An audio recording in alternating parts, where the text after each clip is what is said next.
There's three announcements we started. I think we should try. First, VMS. That's one. How many people logged into VMS, put in some hours and seen them approved? We're coming up on some of the first deadlines. Anything before February 8th can be approved, because it's a 45-day window. Sort of why I'm doing this. Yes, ma'am. How flexible is that for the first years? Melissa might have a little flexibility, but Okay. the reason they put that in is Yeah. that some of these volunteer activities we do especially provide funding to the agency or the organization that we're volunteering with, and they have some cutoffs. Right. For that. Training, probably a little more flexibility because it's within the chapter, but, that is for both, for initial training for sure, but also for your volunteer hours. Don't lose track of those hours. They're there, very important. The, reminder, the April chapter meeting is going to actually have some folks from the state organization. I think Mary Pearl Youth and I don't know if it was, There's Michelle Hannity. A couple of folks are going to come and be part of the presentation, so that's a good one to meet some of these people. They'll probably also start looking for announcements on the state conference, which this year is in College Station. Sorry. Your own habit. Yes, sir. Do you know if it's on? Yeah, I don't know that it'll. Now, all of the meetings are there, and then the field set. They take buses out. Those field sessions, which are primarily the first couple of days. Those field sessions from what I could see last week. That's coming up just if I went for one day last year, just to check on the experience and amazing set of speakers that are there. You have to get in quick and get your places set for the different sessions. So I was amazed at how quickly some of the sessions filled up, like a few minutes. If any of you've ever, personal experience, if any of you've ever tried to run a race at Disney, and ever done that experience where 100,000 people are trying to get in to not a great website all at the same time, a version of that. So, yeah. We'll have an issue. Project Well, computer. while we're waiting, I'll introduce our speaker. Our speaker today is Kat Christensen, right there. Hi.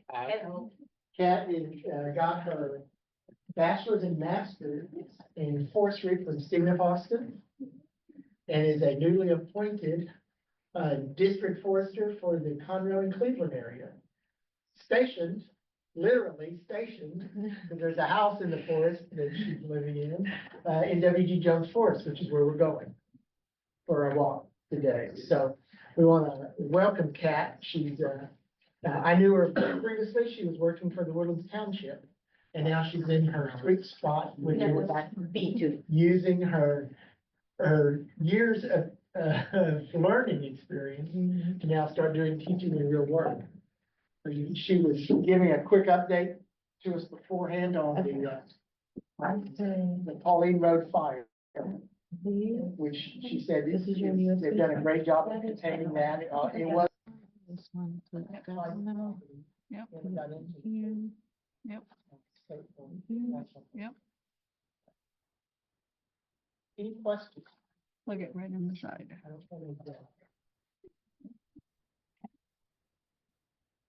No questions? Yes, ma'am. There was one. Yeah, I know That's how on the much. side. Is it Display price per day, computer, or how display is it priced? video. It is, you can buy a 1-day pass, a 2-day pass, or a 3-day, all 3 days. It's not cheap, the 3-day pass is like $400. And I think I paid $125 or $175 or something like that for a 1-day pass. And that includes lunch and dinner, all of that kind of stuff, but it is an investment for a 3-day pass. And do any of the hours count towards, education? All of the classes you go to can count as AT hours Okay.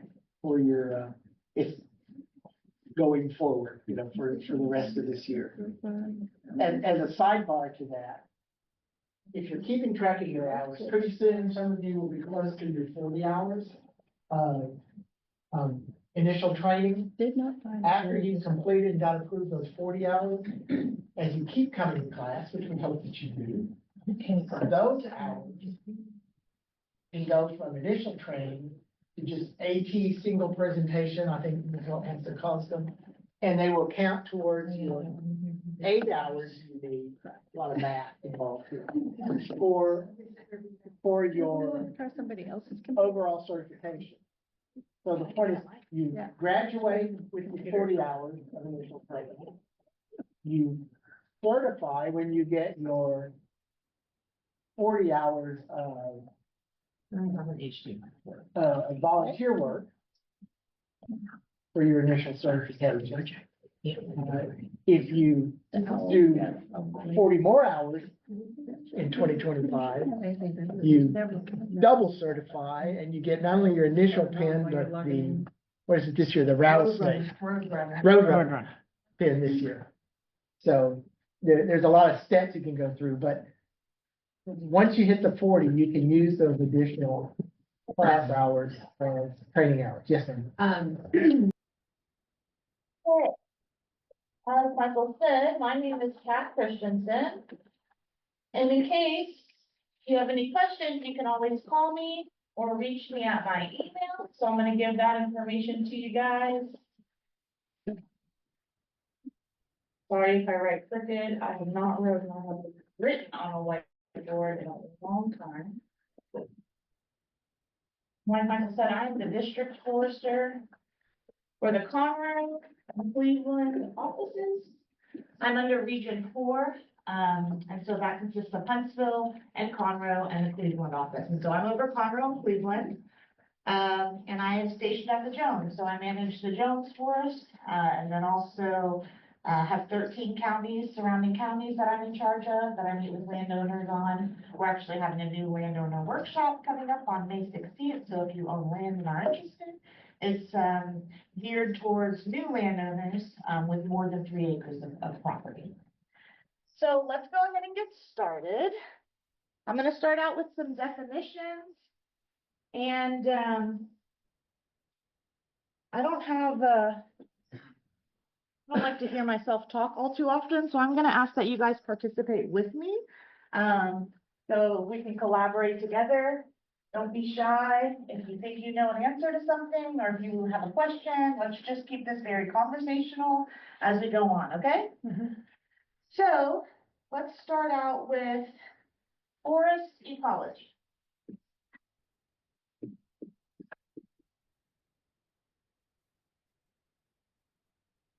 Can everybody tell me what forest ecology means, or what they think forest ecology means? It's gonna be the study of something, right?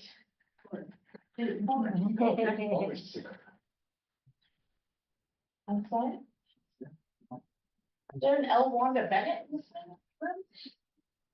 Anybody order Panera?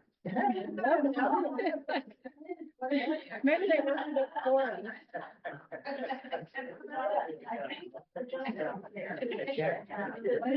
They said it was, I could hear. Right. I can hear. Okay, so I heard somebody say Yeah, the study because of that's forest, just audio. right? But what is that? That's only audio. It's that. You will. Plants, right? So we're gonna have our living and we're gonna have our non-living things, right? So living, and what's living? Our plants, trees, animals. Right, well, Microorganisms. Yes. And I'm not gonna spell that out, you'll know what it means. And then our non-living, and what's another word for living and non-living, more scientific? Abiotic and biotic factors, right? So what's our non-living things going to be that we are interacting with within the forest? The soil, the water, other ecosystems, right? Wind. So. The definition that they like us to use is kind of boring, but I'll say it out for you. It's the study of the forest as a biological community with the interrelationships between various trees, so our living things, and other organisms that can contribute to the community, and with the interrelationships between these organisms and the physical environment in which they exist, so the non-living. But that's a really long-winded way to say it. I like to say that's the study of interactions between the living and non-living things of an ecosystem. Pretty easy. So today, we're going to study the basics of forest ecology by examining their various processes, such as forest succession, biodiversity, and the impact of disturbances. And disturbances could be logging, they could be wildfire, they could be hurricanes. So that is forest ecology. Now, what is forestry? Everybody always asks me this when they're like, oh, what'd you go to school for? Oh, I went for forestry. Well, what is that? And I'm around hugging trees all day. What is forestry in a sense? So what do you guys think forestry is? What does that mean to you? Managing forests. Managing forests, right? That's pretty simple. Managing forests. And so managing forests encompasses a wide range of things like planting trees, harvesting trees, regenerating forests, as well as managing them for various purposes, right? One landowner may want pretty tall rows of trees, and that's all they want. They don't want to ever harvest, they just want aesthetics. Someone may want to manage for the red cockaded woodpecker that Don's going to talk to y'all about a little later. And so you have different strategies on how you manage the forest for those different landowners based on their objective. So, forestry. And this is from the Society of American Foresters. I had to memorize this when I was in dendrology in class. My professor was a stickler for definitions. So I'm going to write it out for you. This isn't the best way to lecture.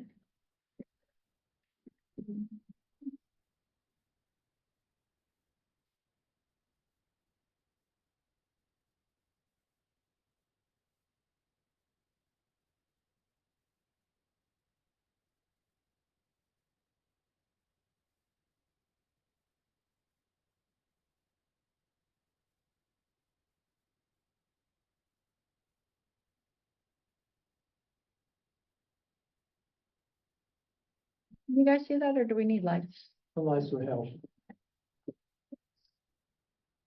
All right.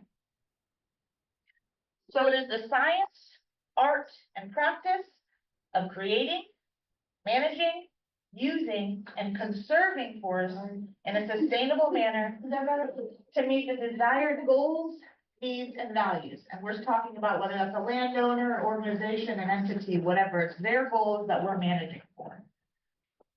So I'm not going to write this down just because it's a little bit about not pertaining to y'all. I work for the Texas A&M Forest Service. And so what do you guys think the Texas A&M Forest Service does? Manage forests, right?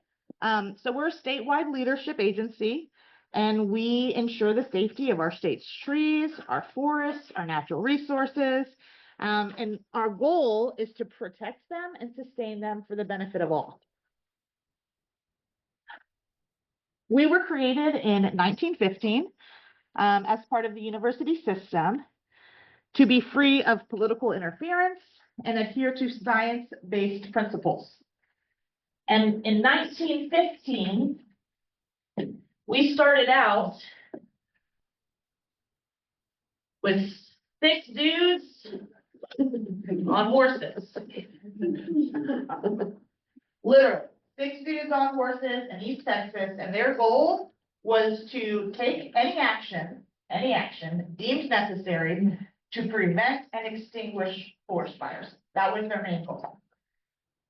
So in 1915, y'all can imagine what was happening. Timber, the timber production was being exploited, right? We're cutting down a lot of trees and we're utilizing timber massively. And so we were created, obviously not 6 dudes on horses trying to extinguish things. That was the gist of it, but we wanted to provide comprehensive forest management and fire protection, because that was a big thing, across the state of Texas.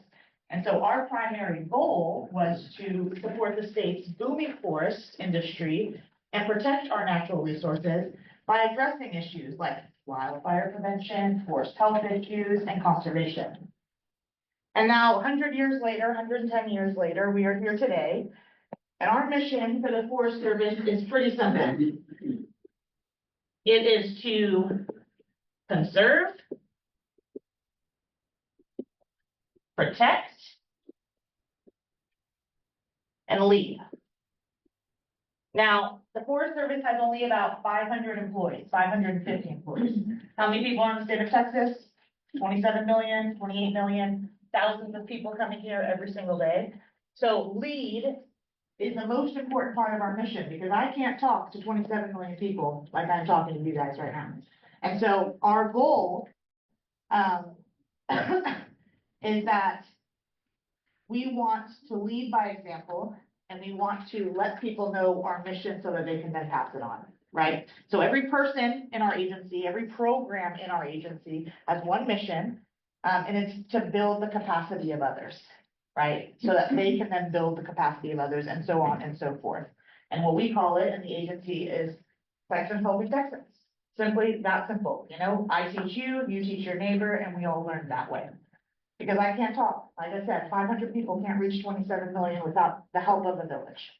And so now our agency's mission, you know, over time has changed, and it's expanded to include education, technical assistance to landowners, managing our state forest, in which we have 5 of, and then a large part is turning into disaster response. So wildfires, hurricanes, ice storms, things like that. Can't really see this picture, but I'm gonna draw horrible Texas, so do not judge me, please. There we go. College Station's over here. That's where our headquarters is in College Station. And then we have offices about there. So what do you notice about this picture? Where are all of our offices located? Why are they in East Texas? Where the forests are. That's where the trees are, exactly. So we have offices all over the state, but most of them are in East Texas because that's where the trees are. And so now we're going to talk about forests of East Texas. So how many acres of forest do you think we have in Texas? A lot. Correct. So in Texas, we have 62 million acres of forests and woodland areas. And so does anybody know the difference between a forest and a woodland area? They both have trees, right? But it's the composition, their structure, the amount, their understory, density, yes. So in a forest, you're gonna see lots of trees, high density, large understory of shrubs, small trees, ferns. Yes, ferns. In a woodland area, you're gonna see more grasses, wildflowers, shrubs, lower density. Okay, so when I'm talking about the 662 million acres of forest and woodland, that's combined.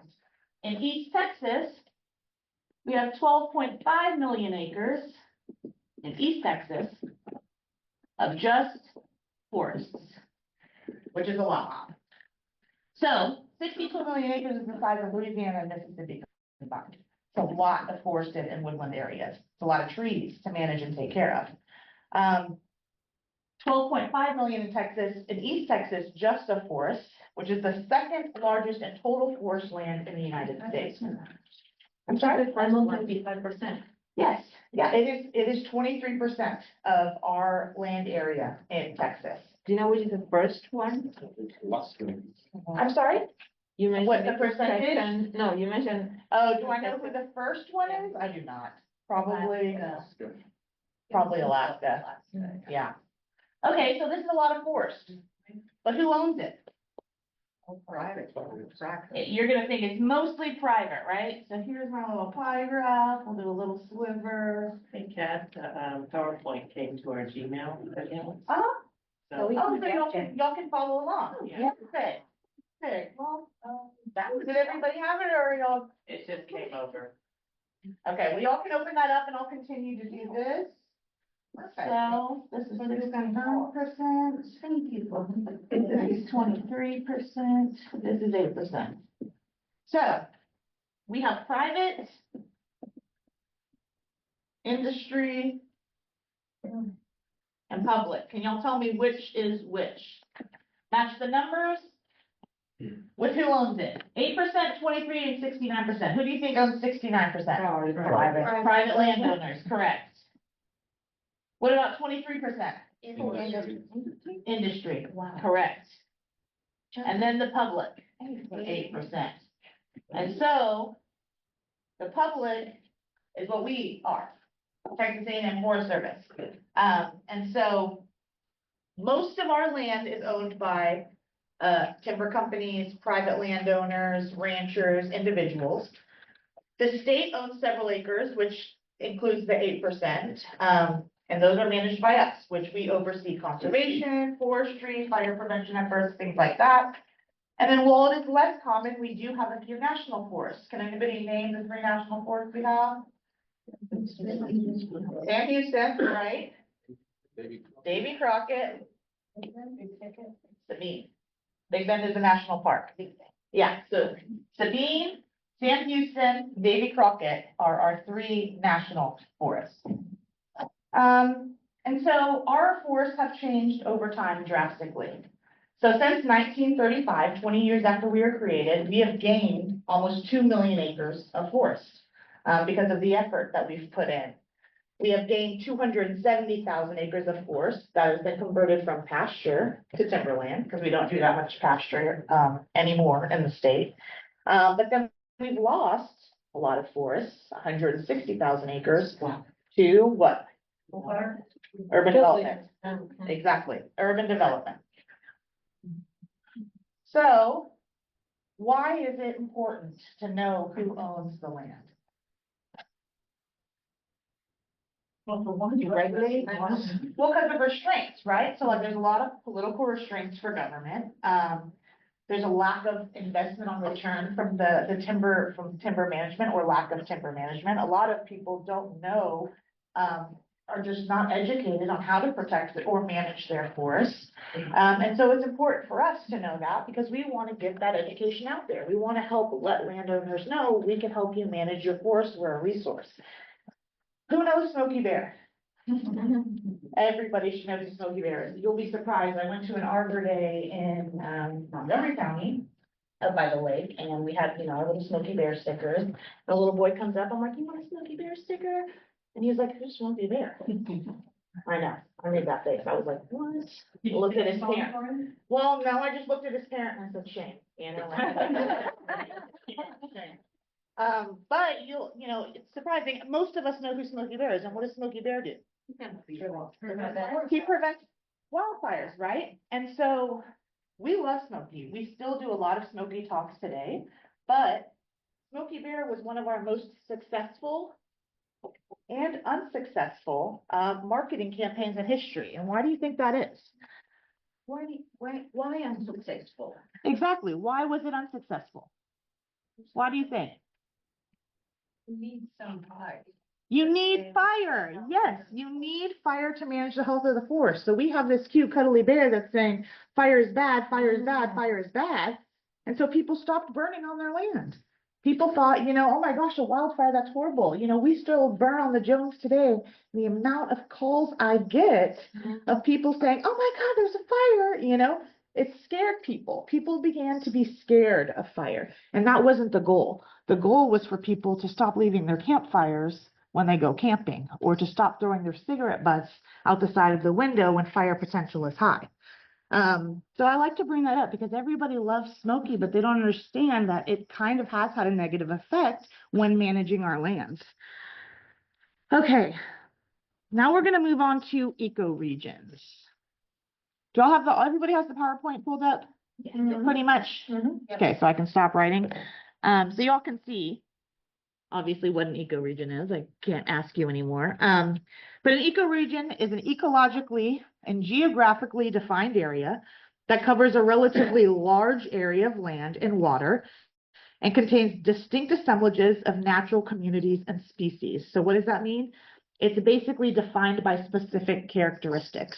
So you know when you get a puzzle for the first time and you take it out of its bag and you're so excited and you put all the corner pieces together, maybe put all the blues together, all the greens together. It's kind of what we did with Texas and ecoregions. We put like things in groups with other like things. So these communities have the same structure or composition of their forest, and that's how we define these ecoregions. So there are a lot of ecoregions you can see on the next slide, but we are going to focus on the piney woods because that's where we are. Got a little bit of coastal plains near Galveston, but we mainly are in the piney woods ecoregion. Where our humidity is usually high. It's been relatively low, and our climate is very much confused. I don't know about you guys, but the past couple of days, the dryness that has been, my lips are chapped. I've been out, like I was telling Michael, I've been out on the Pauline Road fire, and I was just shocked at how dry and dusty it is. I was like, are we even in Texas or am I in California or Arizona right now? Because it's just dry. And that really is what makes up our ecoregion is a lot of humidity, a lot of rainfall normally, and then confused climate. It'll be 30 degrees in the morning and 90 in the afternoon, and that's just how it is, but we're used to it. So in the piney woods, we have our upland forests and we have our bottomland forests. Can anybody tell me what an upland species is?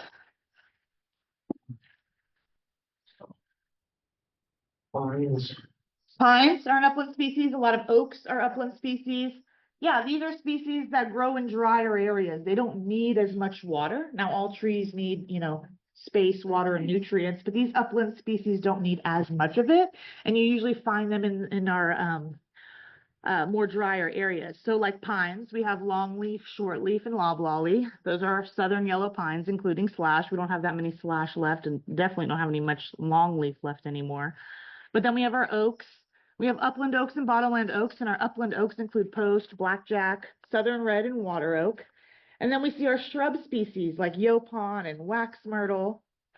And then our bottomlands, this is where a lot of the swamp names come in front. So swamp chestnut oak is what you'll see. What's another bottomland species that is very common around here? Cypress, bald cypress. What do bald cypress have? Knees. Yeah, and everybody always asks, what are the knees for? I don't know. Nobody knows. They're just there, and they're cute, and they're cool. Cherry bark oak, willow oaks, red maples, black gum, all those are our bottomland species. Are white oaks native here?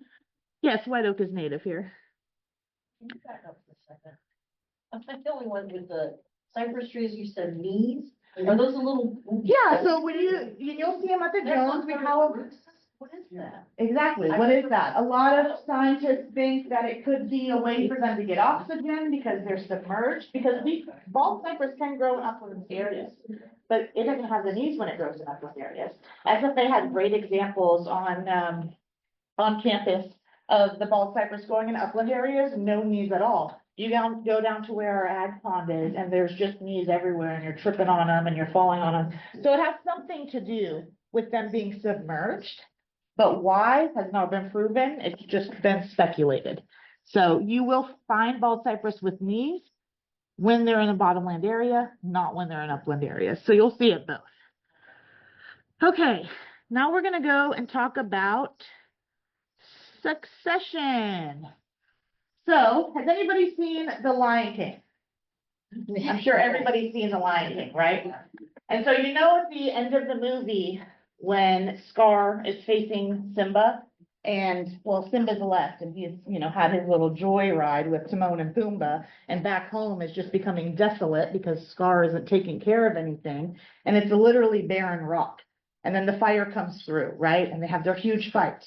Scar dies and Simba is just all is natural again. And flowers are coming up and animals that were gone are coming back to the area. That's a very fast route of succession, right? But it is succession. That's what it's trying to show, is that after a disturbance, the community can come back in full force. So we have primary succession and we have secondary succession. Can anybody tell me the difference between primary and secondary succession? I think primary would be when there's nothing. Primary is when there's nothing, right? It's just the book, right? barren, it's just barren rock. Okay, there's nothing there. Secondary is where we already have soil. So when you're not staring at the answer on your phone, you can always remember that primary is barren, secondary, S, is soil is already present, okay? And so there's some similarities and differences between primary and secondary succession, and you can see it on your next one where I have primary versus secondary succession on the slide. And so we can see some differences and similarities. So some of the differences between primary and secondary succession are what? Composition of what they're gonna be landing on. Correct. Time frame, right? So primary succession is going to take hundreds of years, if not thousands of years to happen, because they're starting from just bare rock. Yes, Is ma'am. that what is going on? Well, not more now. Maui moving into secondary now after the big burn. Right, so that lava took over, right? Well, they had a big fire that swept. Gone. Well, then it left nothing but barren rock, right? It took most of that soil with it. So it started in primary. Lichens, moss came down to break that down and break it back into soil, and that's what starts secondary succession. So primary succession is barren rock. Their pioneer species that come in are going to be lichens and moss to break down into soil. Whereas secondary, the soil's already there. So they don't need this or this. They're already starting here. So then their primary species or their pioneer species are going to be grasses, forbs, not forms, shrubs. And then they kind of teeter off into the same. Then they start getting their establishment species like trees, and then maybe eventually will become a climax community. So what you need to know between primary and secondary is very simple. One takes a lot longer and starts from literally scratch. The other one starts with a little help, is caused by a disturbance to reset. And then they both end up with a climax community at the very end. And So the stages, you guys can see it, right? I don't got to write all this out. So we start with the pioneer stage, and it's the first stage where the environment, like I said, is either barren or disturbed, and our pioneer species begin to colonize. So in primary, the pioneer species are going to be our lichens and mosses to break down the rock and soil fragmentation, and our secondary is going to be our grasses, our herbs, and our small shrubs that start to colonize. And then establishment is the second stage, and that is where you start seeing them almost kind of going in the same direction, right? They've both got their pioneer species there. So the pioneer species are going to start coming in even more, our shade intolerant grasses, our shrubs, and they're going to start coming up. Stage 3 is going to be competition and transition. This is where our shade intolerant species, like some pines and oaks, are going to become extremely dominant in this area, and they're going to shade out some of those original pioneer species that came, because they're not getting sunlight anymore, so they're just going to start dissipating, whereas our larger, more intolerant species are going to become more established. And then the last, which takes very many years to get to, is climax. And the climax community is our development of our forest of shade tolerant species, our oaks and our hickories that are mature. And they're going to maintain in that steady state until the next disturbance happens. And that disturbance can either bring them back to primary or secondary succession. And then it starts all over and all over again. So we're talking about disturbances. What is a disturbance to you guys? What does that mean? If someone says, oh, succession is set back by disturbance, what is disturbance? Unusual, Yeah, it's natural. It's a change. Can anybody give me any examples of what a disturbance would be? flooding, fire. Flooding, clear cutting land, hurricane, wildfire. Yes. All right. And these disturbances in forests and ecosystems or events, like we said, are natural. They increase biodiversity, they initiate succession, they foster regeneration, they promote ecological balance, and they create habitat. So disturbance isn't necessarily a bad thing. A lot of people think, some of the outcomes can be bad, right? People losing their homes to flooding or fires, that's horrible. But in a natural state, it's a natural process. So they're used to, our trees and forests, they're used to this. They sometimes need it. And Donna will explain that when you talk about RCWs, because they need disturbance in their habitat in order to flourish, which is why they are now threatened, because we don't have these disturbances anymore because fire is bad. So on the next slide, you can see it's just talking about a bunch of different disturbances, how they alter, but we're going to go through some disturbances and see if they would lengthen or if they would shorten the stages of succession.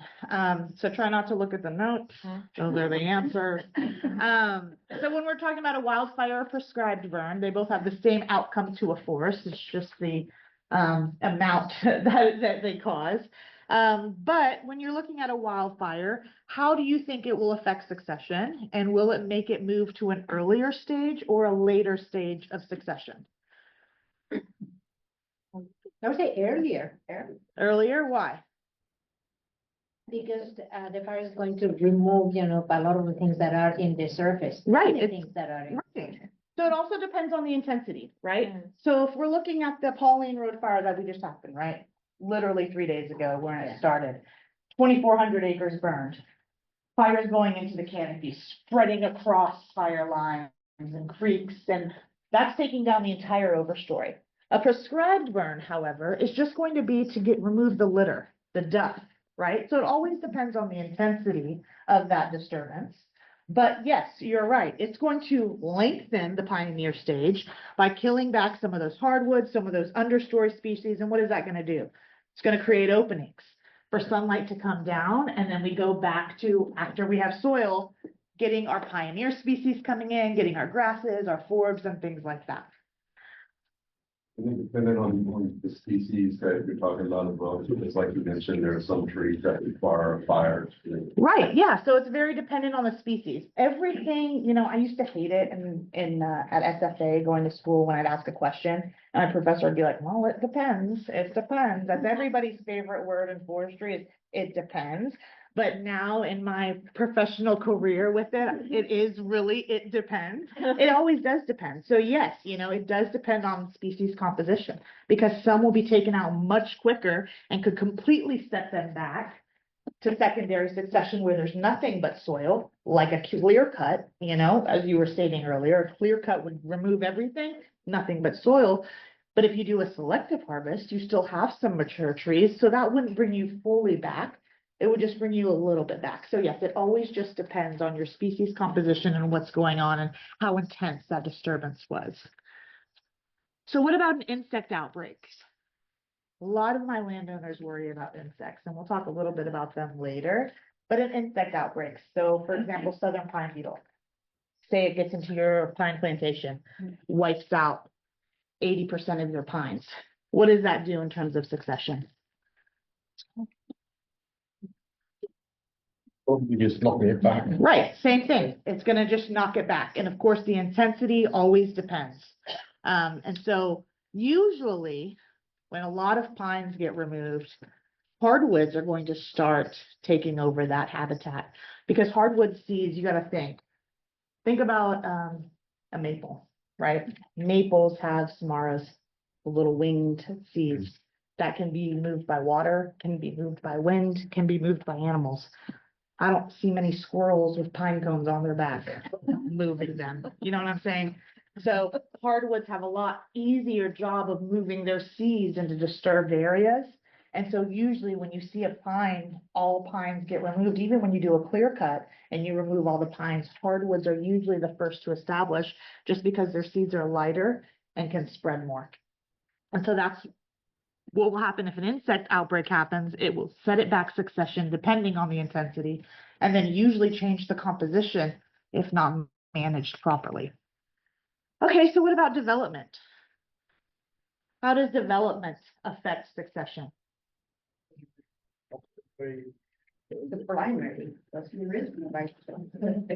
Concrete on it. Exactly. Yeah, there could be a lot of things, whether you're moving a little bit of acreage, whether you're moving the entire thing, whether you're developing it and putting in a impervious surface on it, always, again, just depends, but it's usually disruptive. And it alters the habitat, and the sectional processes that it normally would go through, leads to habitat fragmentation, and where large continuous ecosystems usually are. So think about, Howard Hughes buying out a portion of land here in the woodlands. They're going to clear most of it. That large continuous forest is now broken into fragments. So it doesn't necessarily take it back to secondary or back to the beginning of succession, but it leaves openings, right? So you could have trees removed, animals removed, shrubs removed. So it depends on these now small areas, what's going to come back up, right? Or it may have not affected at all because it still has, trees, understory, soil in that one area. It's just decreased the size of it, which can then alter habitat for animals. And then you don't have that climax community. And so it might set it back one or two, not all the way back. What happens when they plants that they are not part of that ecosystem? Because normally after development, they bring to beautify the development, they bring trees that not really like the stand for native, bear, no native. Right, like a crepe myrtle in your front yard or 3 live oaks in your 1/8 of an acre. Right. No, I get it, especially, I know Michael told you I work for the Woodlands Township. How many of you are from the Woodlands? Here. Most of you, right? How many of you have been to North Shore since they put in? My God. That live oak? Right, so was anybody familiar with what that was before they put it in? So, for those of you that don't know, North Shore is one of the Woodlands' most prestigious parks, right? Everybody loves North Shore. And they have this little rotunda area that is all concrete. Okay, there's bathrooms over here, there's pathways, whatever. But this big rotunda, that looks weird. But they have this big rotunda that's been concrete for about 50 years. And they're like, you know what? We're gonna have the 50th anniversary of the Woodlands. We should buy 1,000-gallon live oak tree, the most beautiful tree you've ever seen. And let's just break up this concrete. And we'll keep some concrete because we want people to come see it. But we're just gonna expose the soil that's been covered for 50 years. And we're gonna plop a 1,000-gallon live oak tree right there. Now what happens to that live oak tree? It dies. It died. Why did it die? No nutrients there. It's been covered in concrete for 50 years. And you just broke it up and plopped a tree in there. A 1,000-gallon tree. Think that people, the Woodlands Township have people that advise them. It's because you let them know. Sure. Sure they do. I don't know why they did it. I really don't. But I do know that it was the wrong idea. It was a poor idea, simply because think how big a 1,000-gallon tree is. Where is most of the volume of a tree at? In the roots. And you're giving it this tiny little piece of soil that hasn't seen the light of day in 50 years. And there's no drip irrigation or water that's going to it. Not to mention, if I'm gonna buy a tree from a nursery for my yard, I'm gonna spend however much. I can't imagine how much that 1,000, yes. Probably cost. 100. $100,000. $100,000. Yeah, Really? because But- instead of the mature trees. It's a huge mature tree. And now you're shopping it. You know, when people come to Arbor Days and they're like, oh, I'm gonna take my seedling and I'm gonna go home and I'm gonna put it in the best compost I've ever seen and this nice potting soil and I'm gonna put it in this little pot. And then maybe in a year, I'll put it wherever I wanna put it in my yard, once I get it nice and nourished. That's like basically saying, you're just altering its habitat, right? You're putting it in the most pristine habitat ever, right? After it's already been transplanted from where it grew. You know, seedlings are usually a year or two old. So they've already been growing in soil for a year or two. And now you're gonna throw it in this pot where it's getting everything it wants. You know, it's getting snacks and nutrients and, you know, a little cabana boy standing in. I mean, it's just living the life. And then you're gonna go put it in your crappy yard with crappy soil that can't even grow grass, and you're like, well, why did it die? Because you completely shocked it. That's disturbing. It was used to like hanging out at the beach all day, and now you put it in Galveston. I mean, it's just not happy. It's gonna die. So that is what happens. When you don't plan, when you don't think ahead, when you think like, oh, soil is soil, it hasn't seen sunlight. This is a disturbance for it. And you should never, ever, ever, I don't care how much you want a 100-foot sycamore, never buy anything more than 30 to 50 gallons, ever. Simply because that tree is mature. And you are completely going to shock it when you transplant it. And the more you transplant a tree, the more you're hurting it, you're disturbing it, and it's just gonna say, you know what, I'm done. I'm done. So, let's continue on. Now that I'm off my soapbox. Flooding events. What impact does flooding have on succession? You can read from the page. Physical damage,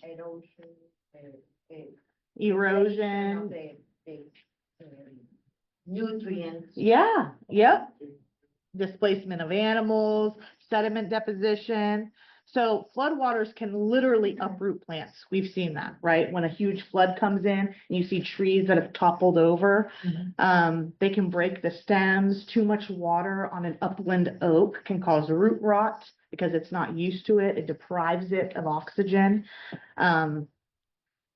They can also deposit sediment. So when a flood comes through, it's taking everything with it, and then it subsides, and all those sediments are now landing in areas that they aren't before. And now you have too much nitrogen over here, too much phosphorus over here.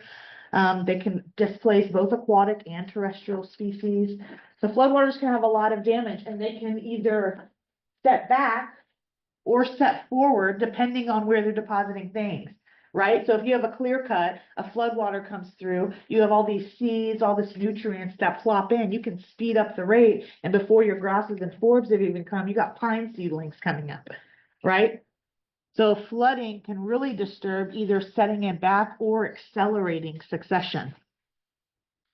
Same thing with hurricanes. I'm not gonna go too hard on hurricanes just because we don't have too much time, but it's basically the same thing, except it creates those openings, right? So it sets it back a little bit because you're opening the forest canopy and to allow sunlight in to restart your grasses, your forbs, your shrubs, your wildflowers for coming up.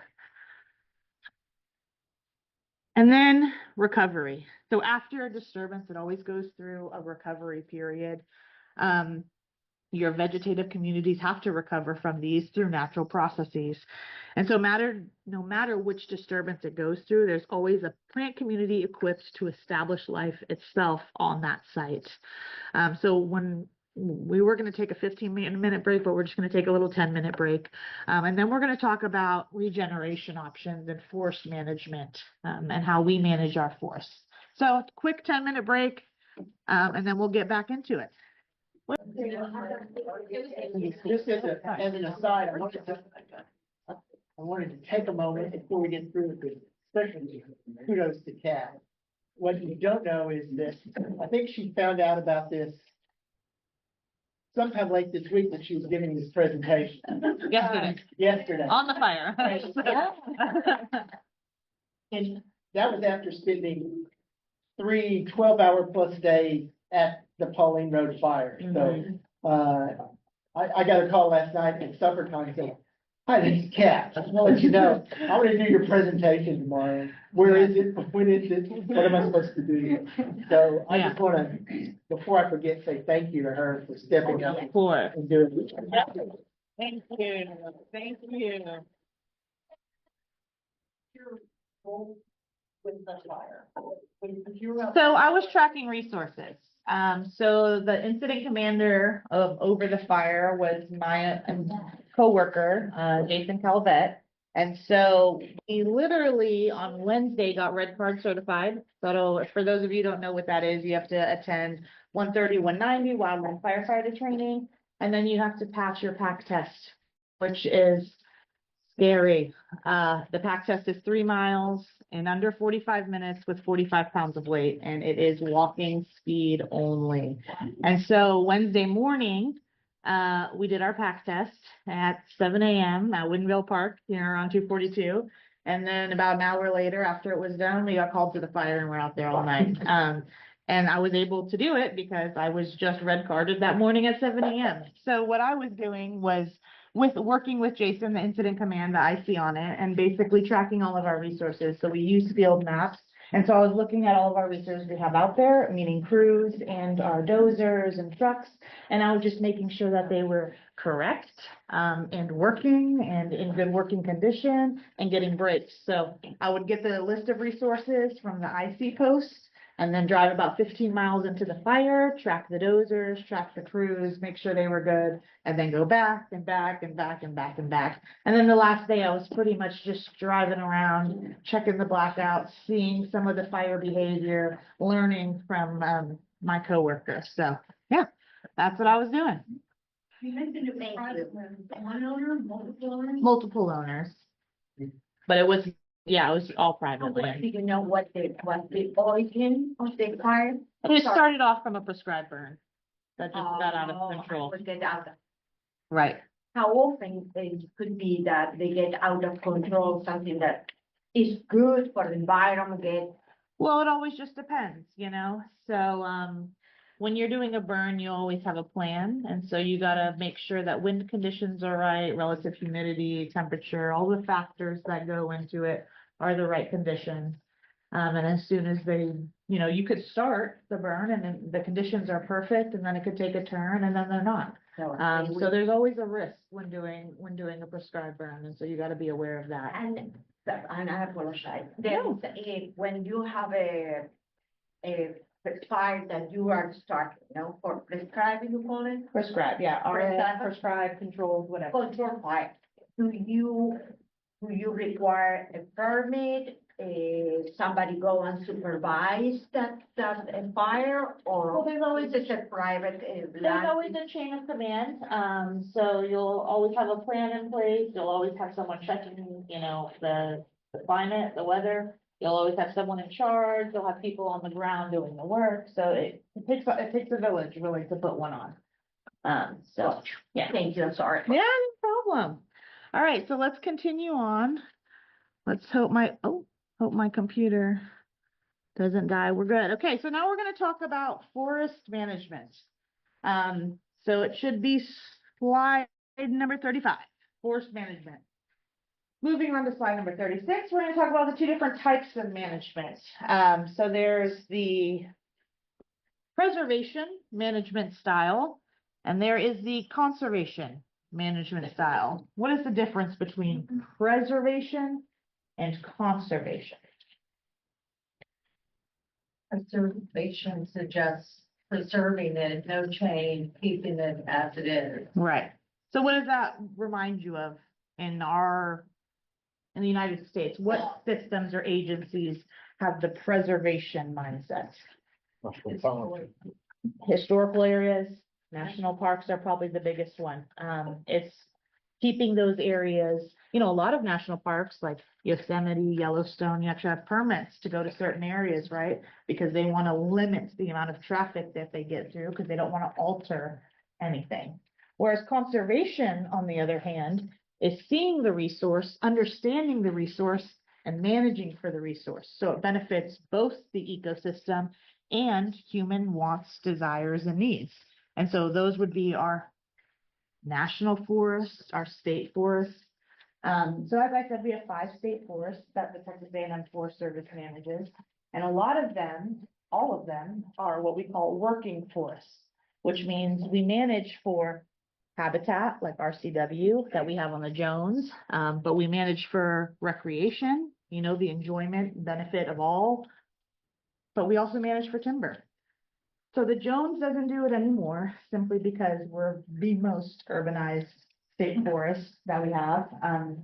Not to be confused with state parks. A lot of people say that the state park is a state forest, so it's not, the specific goal isn't recreation. But we don't log anymore.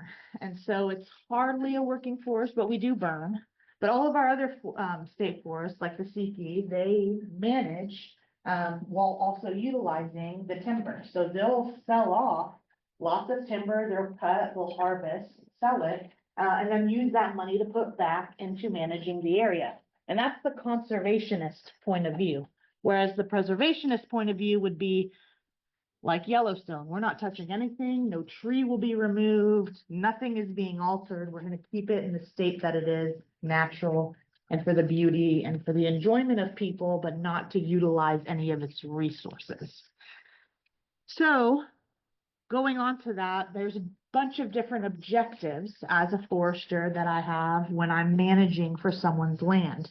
So someone could bring me out because they want, you know, like I said, pretty rows of trees, or they want to see butterflies all day, or they want birds or deer coming in, or they want to sell timber to make money, or grow timber to have for their family later on in life. There's a bunch of different management objectives, and it takes in that preservation and conservation mindset when making sure that we can fulfill those objectives for those landowners. So we're going to talk about some of the management activities that we do. So that can include timber harvest. It can include planting, growing trees, which will include site preparation, establishment, tree planting. It could be natural regeneration, and I'll explain those different methods later. It could be thinning, it could be stand improvement practices, it could be managing to keep away pests, enhancing the aesthetics of the area, enhancing the water quality of an area. There's a bunch of different things we can do to meet those goals and objectives of a landowner. And so we're going to start from the very beginning. I'm not going to go over the activities anymore because we already did. So establishment and regeneration. So I go out to a landowner's property and I see that the previous landowner has clear cut everything, sold everything off, and then this person just bought a bunch of soil, right? So what I would do there is decide how can we prep this area for establishment. And site prep is the most important thing to do. When I worked for the township, we got a grant over here in Windsor Hills on 242. I think it's that way. And we got an easement from Entergy. And it was, of course, the worst easement they had. Half of it was flooded. Had scrubby invasives. And I spent about a year and a half, most of my time with the township, site prepping that area. I had Boy Scouts come out. I had the green come out, the women's green come out. And we basically just worked on prepping the soil for what we wanted to happen. Now, we wanted wildflowers to grow, and it was half wetland. So I had to do my research and find species that would survive in wet areas. I had to bring in decomposed granite and compost and soil to cover some of those areas that stayed inundated the whole time. It took a long time. We had to mow, we had to dip, we had to get rid of the invasive species, so we had to remove all those. Then we had to sow seeds. So there's a lot that goes into establishing and regenerating an area, and site prep is the most important. It's basically any activity that's conducted before restoring an ecosystem. And the goal is to create the most optimal conditions for the establishment and growth of the vegetation, while minimizing any competition from undesirable species, undesirable pests, or environmental challenges. And there's a couple different types of site prep that we do. There's mechanical site prep, which is going to be obviously using machinery, like plowing, disking, mowing, brush hogging, or removing trees and brush that are already there. Say there's some snags that you don't want, it's removing all that. Or you could do a chemical site prep, which is obviously going to be using herbicide applications or adding fertilization to your soil or trying to control pests. Then there's manual site prep. So that's hand clearing, going out there on your hands and knees and removing weeds. I think that's what the green is doing today, is doing a lot of manual site prep for the area that they're going to plant in a few weeks. And then there's burning is another site prep thing. And that's basically to clear out any underbrush, remove any dead plant material, and reduce competition for the future. Also, an establishment and regeneration activity after we've prepped the site and it's good to go and we think our soil's good and it's going to be the optimal conditions to grow, then we decide how are we going to get stuff here. Is it going to be natural regeneration, or are we just going to let whatever flies in, whatever seeds come in, or whatever's in the seed bank pop up? That's obviously the cheapest way, right? You don't got to buy seed, you don't got to buy seedlings or saplings, you just let whatever grow. That's what we consider natural regeneration. It allows the ecosystem to regenerate through natural processes without human intervention. And it relies solely on what's in the seed bank or nearby vegetation and environmental conditions. But you can also plant trees, which is what a lot of my landowners do, because natural regeneration, you don't know what you're going to get. And unless you just don't care, don't want to spend money, most people choose how they're going to manage their forest. So artificial regeneration is what we call that. And that includes the direct planting of either seeds, seedlings, or saplings, and directly sowing them into the soil so that you are choosing your desired species. If you don't want ash because you don't even want a chance of having emerald ash borer, then you can choose that. If you don't want a monoculture of pines, you can choose different seeds that you want to plant, but it just depends on what the landowner's objective is. But that's artificial regeneration. Someone say something? No? Okay, sorry. Weed control is another way that we establish and regenerate do regeneration activities. And that's just basically, you can do an aerial spray, you know, with a helicopter, you can use a backpack sprayer.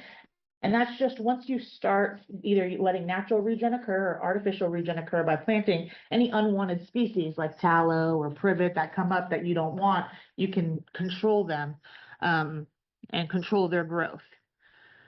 But then there's intermediate stand treatments, right? So say we did natural regen or artificial regen and we have trees starting to grow, right? Lots of trees. And usually when you plant trees or when you plant seed for trees to grow, you overcompensate, right? Because you expect a little bit of mortality. Not every seedling you get from Arbor Day is going to grow in your yard when you plant it, right? You grab 12 and maybe 4 make it out.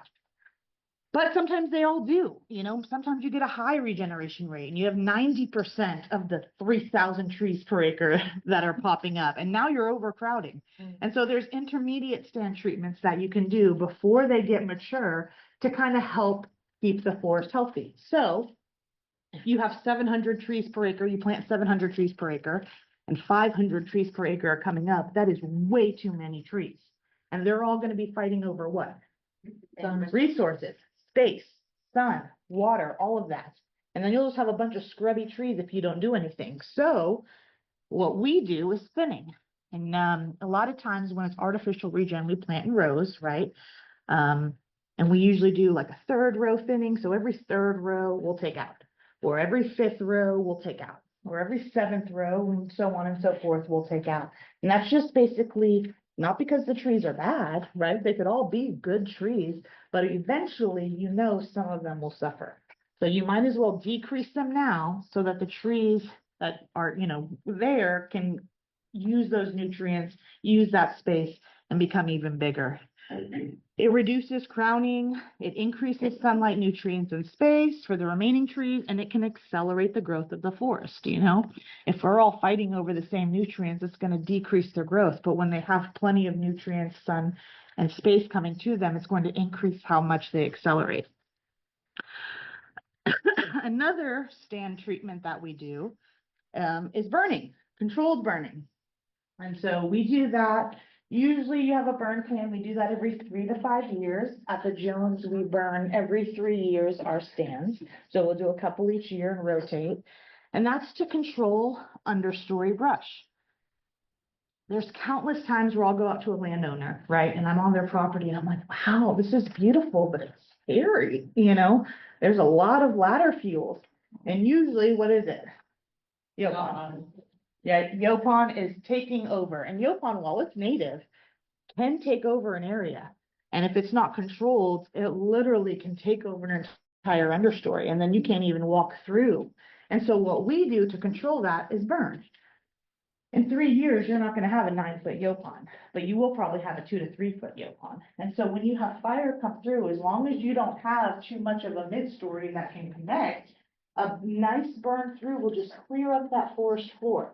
And so we'll remove all that understory vegetation, allowing more sun to seep through, of more nutrients to come to the larger trees that you have. So we do a lot of burns, and it's a low intensity fire.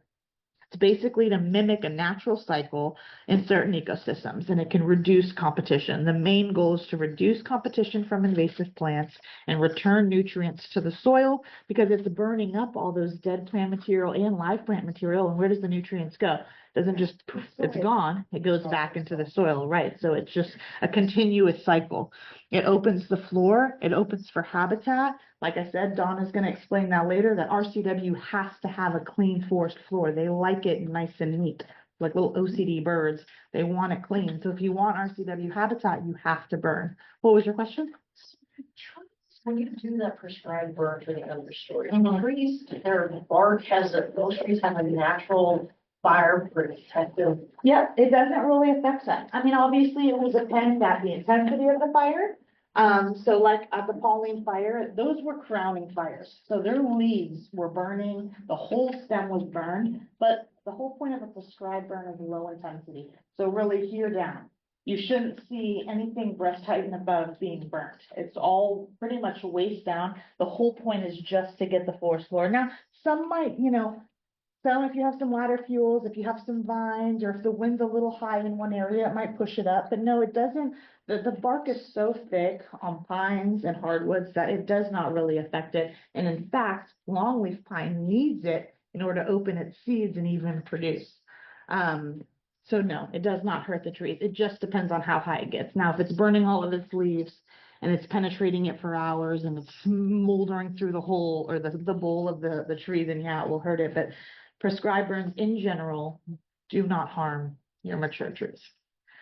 Yeah. Before you had mentioned that longleaf pine, there weren't any left. Mm-hmm. What can you just extrapolate on that? So longleaf pine savannas used to be, that's RCW habitat. That is where red cockaded woodpecker live, because longleaf pine savannas are not grown plantation style. So they're much more spaced apart, and they have an open grassland savanna, meaning there is no understory because fires were continuously being put through. So you have these beautiful, gorgeous trees that are really, you know, tall, long, mature trees, and then no mid-story, no understory, and it's just grasses, right? Well, longleaf pine could, from seed, take 15 years even to just break open and begin to start sprouting. Unlike loblolly pine, you can do a loblolly pine seed to ground, and in 26 years, you have a full mature pine that you can cut and harvest. 26 years for a full rotation of loblolly pine. Now, why, as a timber, someone that's managing for timber or a landowner that's trying to sell timber, why would I choose longleaf that could take 40, 60 years to mature when I can get loblolly in 26? So the mindset changed, right? So we just don't have longleaf pine savannas anymore. They take up too much space and don't produce enough timber. And so we've really switched over to shortleaf, loblolly, and slash pine plantations. Yes, sir. wasn't the early, timber production in East Texas. They went after the longleaf pines, because they had been there native. Exactly. Best wood logs, so they Yep, cut those down first. yep. And And then never recovered from it. Yep. I think longleaf is what we have. Their needles are very, very long. They are, okay. Yeah. And loblolly is considered a longleaf, isn't it? No. So, interesting, So there's 4 southern pines, okay, loblolly, yeah, longleaf, shortleaf, and flash. okay. The 2 that you will see in the woodland most commonly, even anywhere in this area, is shortleaf and loblolly. There are hardly any natural, unless you're planting it, there's not really any natural growing longleaf pines. Loblolly, is that 3? Yes, and shortleafs are the ones with the tiny cones and they have shorter needles. All 3 are present on the Jones. So when we go to the Jones later, you'll be able to see there's a longleaf in our little classroom area, and then all throughout the forest, there's loblolly and shortleaf. Okay. Got about 20 minutes, so I'm gonna fly through some of these. So now we have a mature stand, right? We've done all of our thinnings, we've done our site prep, we did our thinnings, we've done our burnings, we've done our intermediate treatments to make the stands grow. Now we have a mature stand of trees. And so we want to harvest. So we have a couple of options. We can, most commonly, what developers will do, will go in and just clear cut it off, right? Remove all the marketable timber. It's the most efficient, right, for the operator because they're not trying to remove trees or maneuver trees. And it's the cheapest, like, because they can go in and just cut everything. It's efficient and it's easy. And usually people do this on stands that are poor quality, right? So someone buys land and they're like, ugh, these are not growing that well. They must have not done a bunch of intermediate treatments. Let's go ahead and just cut it and start over. Or if they want to begin an even aged stand. So can anyone, excuse me, tell me what an even age stand is compared to an uneven age stand? What do you think that means? Right. Even is that they're all the same age. They were planted all at the same time. They grew up all together at the same time, and they're all pretty much the same age, height, maturity. Uneven is where you have maybe half the stand is the same age and the other half is new trees that were planted. So a lot of people like even age stands just because it makes management easier. You don't have to thin this 10 years and then 10 years later thin this and then burn this and then a couple years later burn this. It's just you can do all the same activities on or management practices on the forest at the exact same time.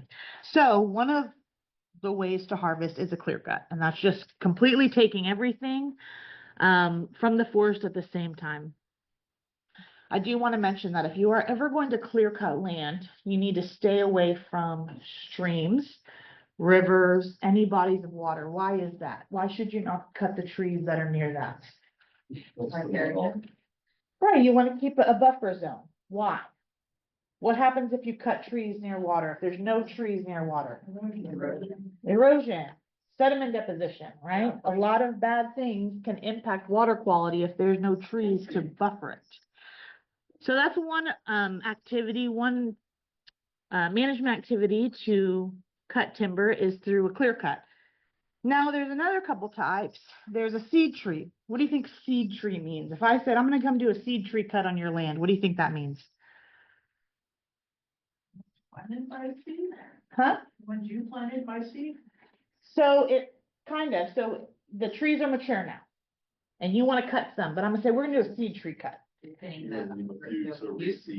Right, you're leaving a few, so you're picking some of your most prolific seeders, right? Ones that are putting out the most seeds and your best looking, you know, some of your best trees that you have, you're leaving those to then reseed for the next generation.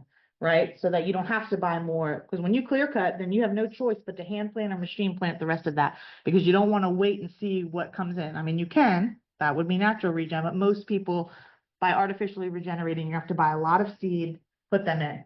So a seed tree is leaving about 4 to 10 trees per acre on your land as the way to natural regenerate everything. It's similar to a clear cut, but it leaves more high quality seed producing trees. And it's crucial that when you do a seed tree cut, to make sure you do the timing right, because if you cut it and they're not producing seed, then you're gonna have to wait until they do, and you don't want to do that. You want to cut right before the seed falls so that you're getting the quickest turnaround time. There's another type of harvest called shelter wood, and it's basically the same thing as a seed tree, but you're leaving much more. And a lot of people do this because they have loggers come out, they take what they can, and they kind of want to split the profit, right? They want the seeding rate to increase. So if you have trees like oaks that can't really, they have a heavier acorn, right, than like maples. So if you want to do a hardwood stand, or even some pines, that seed can't spread as far. So you leave more so that they drop. Let the little guys come up, 2 to 3 years, they become seedlings and saplings, and then they'll go cut the rest of those seed trees, right? In a seed tree harvest, they leave them. In a shelter wood harvest, they leave them for a couple of years till the understory comes up, and then they take them all out.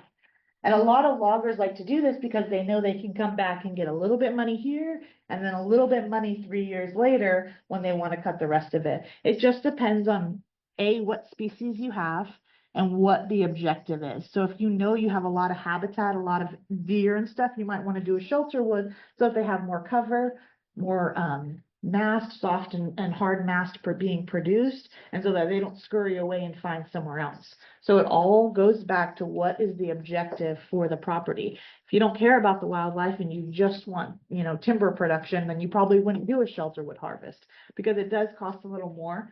They got to be a little more careful when logging it to leave these trees and not scrape them up.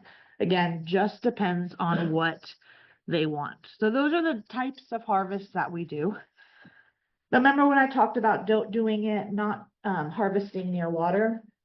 That goes into best management practices. We call them BMPs. And there's a couple different examples of best management practices. One is stream-side management zones. What do you guys think a stream-side management zone is? In the areas beside the stream. Exactly. Managing the areas beside the stream. So you have a stream, and we like to have a 50-foot buffer of trees on either side of that stream. Now, best management practices are not required by law in Texas. They are all voluntary. However, we strongly suggest that you use best management practices when managing a forest, because otherwise you can have detrimental effects. So if you don't leave a buffer zone to your streams, right, 50-foot buffer on either side, and you just clear cut it, you're going to have sediment deposition, you're going to affect your water quality, you're going to have erosion, and you're just going to cause problems for yourselves. So these practices are put into place to help you for the future. They basically focus on maintaining the health, sustainability, and productivity while reducing the environmental impacts. Yes. Why do you think they put that as mandatory practice? Because we are Texas and it's your land and you can do what you want on it. There is no governing agency that can require it. Texas A&M Forest Service can't require it. It would have to come through the state or federally, and they're just not willing to do that because we're Texas. So it is what it is. I think they definitely should be mandatory. Every management plan that I make, I require that they be implemented in order for me to continue with the plan. Because it hurts the landowner if not, when people say, oh, I want to cut all those trees, I don't want to leave them by the stream. Well, find someone, a different forester, because I'm not going to do it, because it affects water quality. That that stream isn't only on your property, it's going to go somewhere else and affect someone else. So yes. And you see a greater acceptance of these BMPs? Yes. In the industry side or private side? Private. Private. I think that a lot of people who own land truly care about the land. They're stewards of the forest, and they want to protect everything that's on it, and they respect their surrounding property. So yeah. I think it's also ignorant sometimes. Yeah, sometimes people don't know. It's educating, yeah. Exactly, which is why LEAD is the most important part of our mission, because some people just don't know. Like developers that put live oaks in your yard. When they know darn well they're not going to grow there, or do well, or you're going to have to Nobody control the boat builders and the. Right. There's Right. no. It's ridiculous. Exactly. Exactly. So a lot of good things come from best management practices, like water bars, wing ditches, and you'll be able to see all this when you go throughout the Jones. We have best management practices implemented throughout the entire forest, and we have plaques of when they are. So you'll see a bridge or crossing to help with loggers, reduce erosion, and they'll show you what best management practice it is, how you can implement it, and why it's implemented. So be on the lookout for that when you go. I'm not gonna go over the stream side managements. I'm not gonna go any more of the BMPs just because we're running short on time. So we're gonna jump down to forest health issues, which is slide 54. So there's a bunch of different health issues when it comes to pests in Texas. There's oak wilt, hypoxylon cankers, pine bark beetles, which is what is most common, emerald ash borer, which is what is most feared, Texas leaf cutting ant, and many, many more. We're going to go over a few, just pine bark beetles and emerald ash borer, because of those two that were most commonly seen. So pine bark beetles are groups of beetles that infest and damage pine trees, often causing significant ecological and economic impacts in forested areas. They disrupt the tree's ability to transport water and nutrients, ultimately leading to the death of the tree. Once one tree becomes infested, beetles often spread to neighboring trees, often killing large swaths of tract. And you've seen this probably, a picture of the damage that southern pine beetle has done. I think it's on the next slide we can look at. But a lot of people, when I come out, they're like, I think I have beetles, but I don't know why. You know, I do so good. Like my trees are great and growing well. Pine beetles aren't going to attack a healthy tree. They usually look for weak or stressed trees to attack. So if you're finding that you're having a pine bark beetle infestation, it's usually because you're lacking some management on those species. And most common, I think, is overcrowding. People having way too many trees per acre, stressing the trees out. They're having to fight for those space, water, and nutrients that we talked about. And so it makes them more susceptible. For those of us that have private land, Uh-huh. I didn't find a lot of actionable preventative steps that we can take for the pine bark beetle. So I'm going to talk about preventative steps Okay. right now. So to help manage for pine bark beetles, there's a few things that you can do to keep in mind. One is early detection and monitoring. I literally the past 3 weeks have been sending my specialists out to put out our SPB traps and our EAB traps. And this is to help monitor for these pine beetles and emerald ash borer in the area.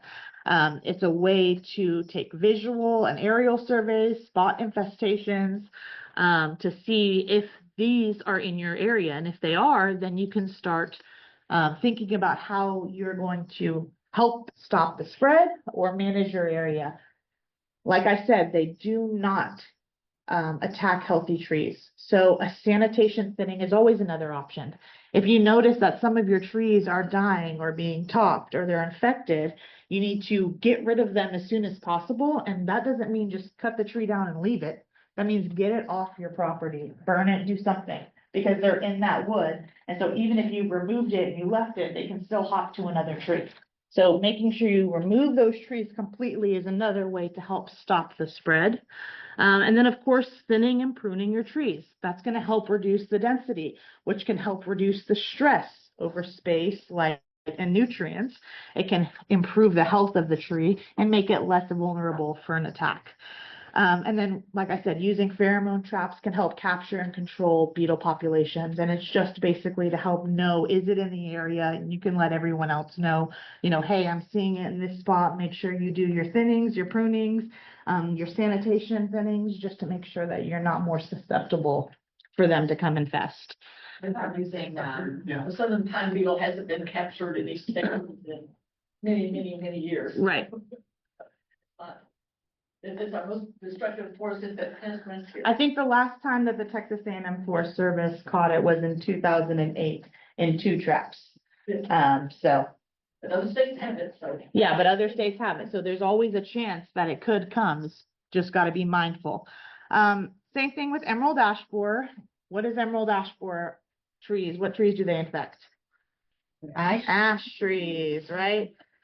So it is a highly destructive insect. It's invasive and they target specifically ash trees. Now this beetle is native to Asia, and it was first discovered in Michigan in 2002, and it has spread rapidly across the United States. What does emerald ash borer do to a tree? Switch. They tunnel, right? They tunnel through it. It causes the bark to split and it disrupts the tree's structural integrity.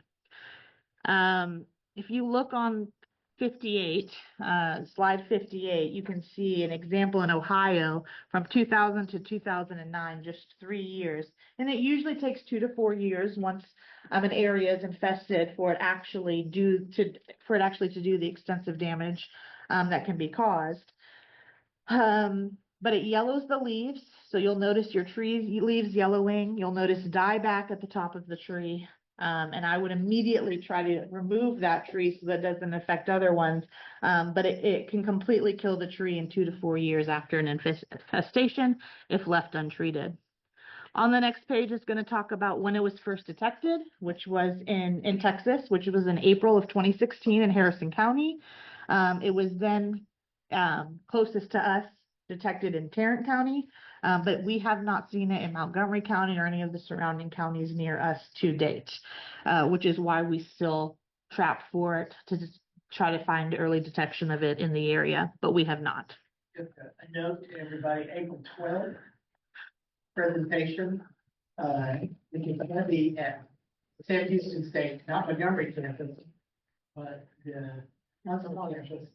Ashley Morgan Olvera is going to do a whole presentation on invasive species. And she'll bring samples, you know, of these things so that you can see. Yeah, and It's a good one. she's great. Yeah, she could talk for 5 hours and you wouldn't need a cup of coffee or yawn once. She's a great presenter. So y'all are lucky that you get to learn from her. Okay, so we're gonna wrap up here. Going on the theme of forest and managing our forest and what you've learned, what are some challenges that our forests are seeing today? As a wrap up, what do you think? Urban sprawl, definitely. Climate change. Climate change, correct. Lack of knowledge. Lack of knowledge. Yep, all those are correct. So you can go through those, answer those questions on your own. Think about how you can help with some of these challenges. And yeah, if you get through this cohort class of becoming a Texas Master Naturalist, I think it's 40 hours of volunteer that is required for y'all each year. And so if you're ever looking for volunteer opportunities, the second to last page of the slide has Jaden Kelly's information. He is our program coordinator there on the Jones State Forest and for the Texas A&M Forest Service. And he always has volunteer opportunities to help not only on the Jones, but in the area. So if you ever are, come December scrounging for some volunteer hours, you can always reach out to us because we have plenty of opportunities for you guys.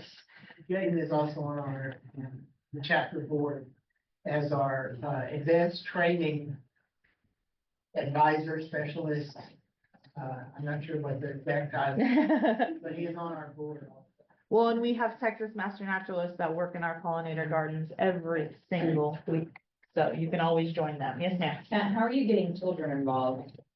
What kind of, do you have anything that is? Yeah, Jaden has plenty of opportunities that, 2 or 200 could help join in on.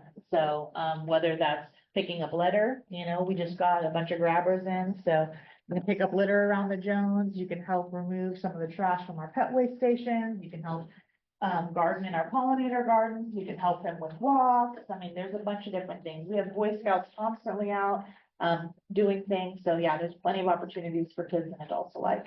Yes, ma'am. Is there an age requirement for children? You would have to ask Jaden, but I think if they're under the age of 16, a parent does have to be present with them during the opportunity. Doesn't mean you have to be on your hands and knees digging in the ground with them, but you do have to be there to oversee them. I wouldn't trust any of us watching children on our own. So if you have someone underage, yeah, definitely have a parent. with them. What steps have the band taken to, help, I guess, decrease the negative publicity that Smokey the Bear Act?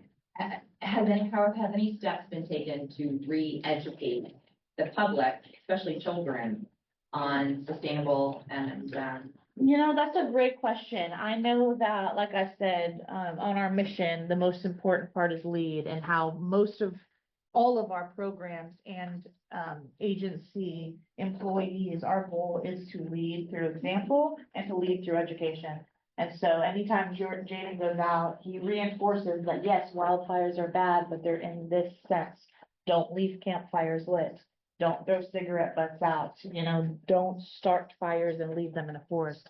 And then just re-hitting the fact that prescribed controlled burns and natural disturbances aren't what we're saying is a no-no.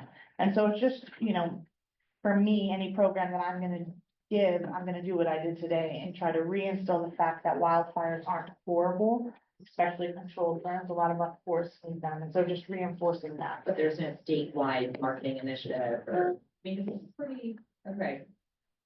They changed his logo. They changed, not logo, but his, like it used to be, only you prevent forest fires. Yes. And that gave, like, well, they're prescribed burning, they shouldn't do that. Right. That's why they changed it to wildfires, because there's a difference in those. In forest fire and wildfire, yeah. So, I don't know what you mean about the negative. Well, how Smokey Bear was one of our most successful, but also unsuccessful campaigns, in that it gave people the mindset that, yes, forest fire is bad. Misinterpreted. Right, it was misinterpreted, so yeah. Yeah. So for several years now, it's the same hits and wildfires, but people may still not know the difference. Right. So, like Kat said, whenever we give an educational program, we talk about the good fire here, that, so, as far as the state or nationwide campaign on that, I'm not sure. It's Yeah. U.S. Forest Service entity really, but still, I think we all try to tell people the difference between the prescribed burns and how good they are. I know a lot of us that are dealing with, trying to bring back native vegetation, whether it's longleaf pine or native grasses and things like that. We always have, prescribed burn, prescribed burn, prescribed burn. Same thing for keeping our forests healthy anyway, so. Yeah. Just individuals and groups putting out the message where we can. And we like y'all that can help us spread the word. Exactly. All right, well, I have my information up there. You know where I'm located and now where I live, so if you need anything, just let me know, okay? It's been a pleasure speaking to you guys. Donna Work is A here. little bit She of that. is with the Texas Forest Service based out of Lufkin. She came down to join us today. Thank you. Appreciate that. Thank you. And she's gonna talk to us, about the red cockaded woodpecker. And then from there, we will, take a break. Meet like 30 minutes later. And where at W.G. Jones would you like to meet at the, at that, If we can pull in at the, like behind the office, don't park in that first parking lot where the office is, but there's another parking lot just after that, a rock parking lot where there's a lot more space. and there's if you've ever been to the classroom building there's a yellow building next to the headquarters. That's where the parking lot is, and that's where we start the walk from. So, and whenever we're finished here, we'll set it 30 minutes later, because it's about 9 minutes away on the drive. And then we'll take a walk for as long as you want to do the walk.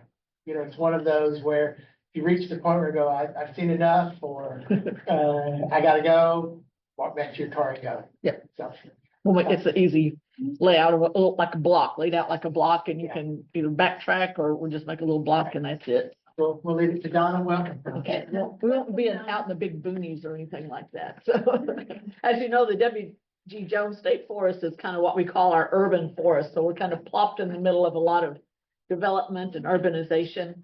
So, that's, people are afraid, well, they go in the woods and they think, I may get, well, you can still get lost, but still, you listen for the traffic and follow the traffic. So, but we've got a lot of roads and crossroads that keep you on track, and unless you get off on one of the horseback trails or something like that, you're probably gonna be just fine. Okay, well, I am going to talk about the red cockaded woodpecker right now. I'm a biologist with the Texas A&M Forest Service. I've been there 34 years. I'm not always working with the woodpecker, but I work with water resources where we talk to loggers and landowners and urge them to use good sound logging practices that protect the soil and water. And I also work with forest stewardship issues, and that part of that is working with the red cockaded woodpecker because we have some on two of our state forests. But I also represent Texas A&M Forest Service on different committees and meetings about threatened and endangered species, so we can keep track of what's going on out there, how's it going to affect our private landowners, and that sort of thing. And 2 years ago, I got given the program of Forest Legacy, which is actually a U.S. Forest Service program, but they have the states enact the program in each individual state.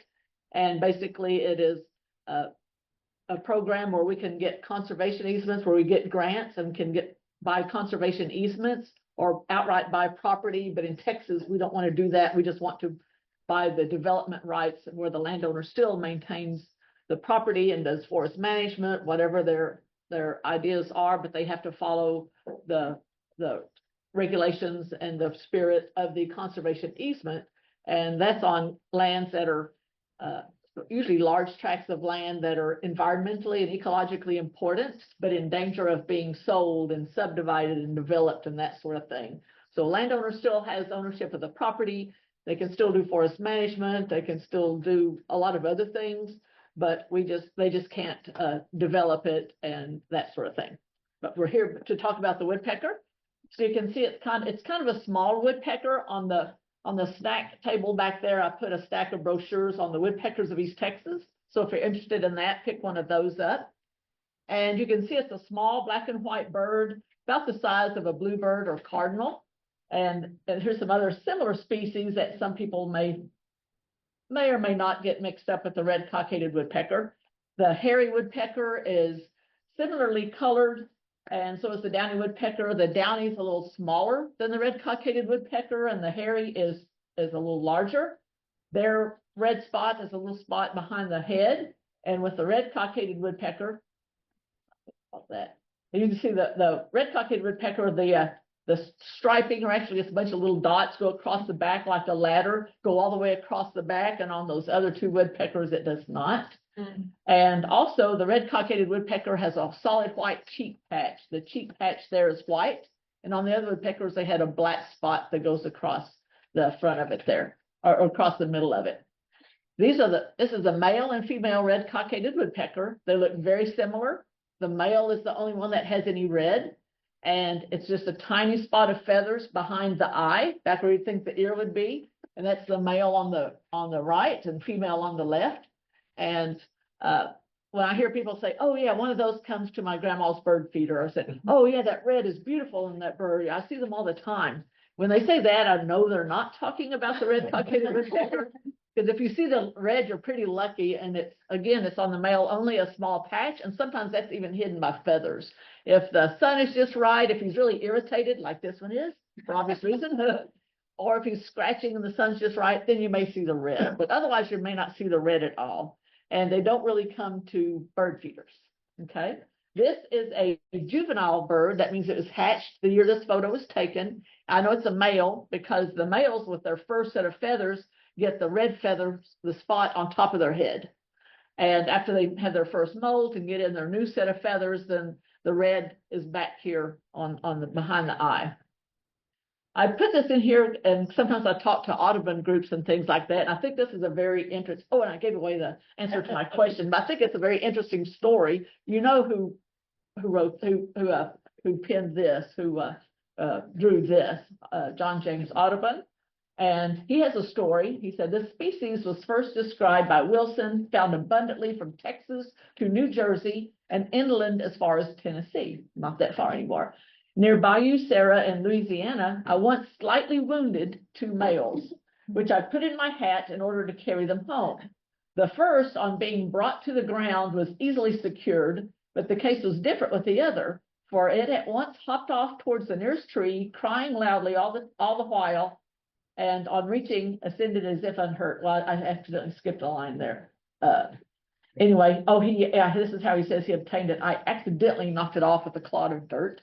So it defended itself courageously and pecked at my fingers with so much vigor that I was obliged to let it drop several hands out of my hand. I would be like put under the jail if I did that nowadays. But I thought that's an interesting story. And then the Audubon people understood that. They said, well, how do you think he got all these good drawings of the birds? With he had specimens there, and they probably weren't always alive. So hate to burst bubbles, but that's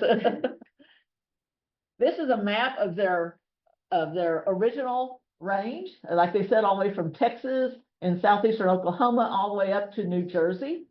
This is the current range if you take out that spot there in Kentucky and Tennessee.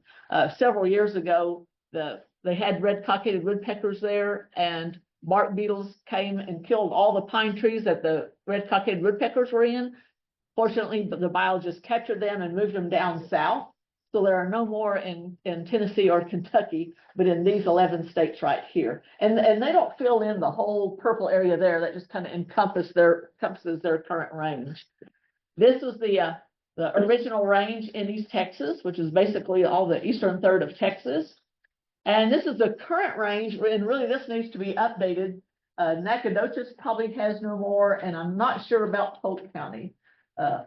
We're pretty sure about Nacogdoches County. The last ones there, they were kind of all by themselves on one of our industry lands, our Temple Inland lands, and they have a large property over here.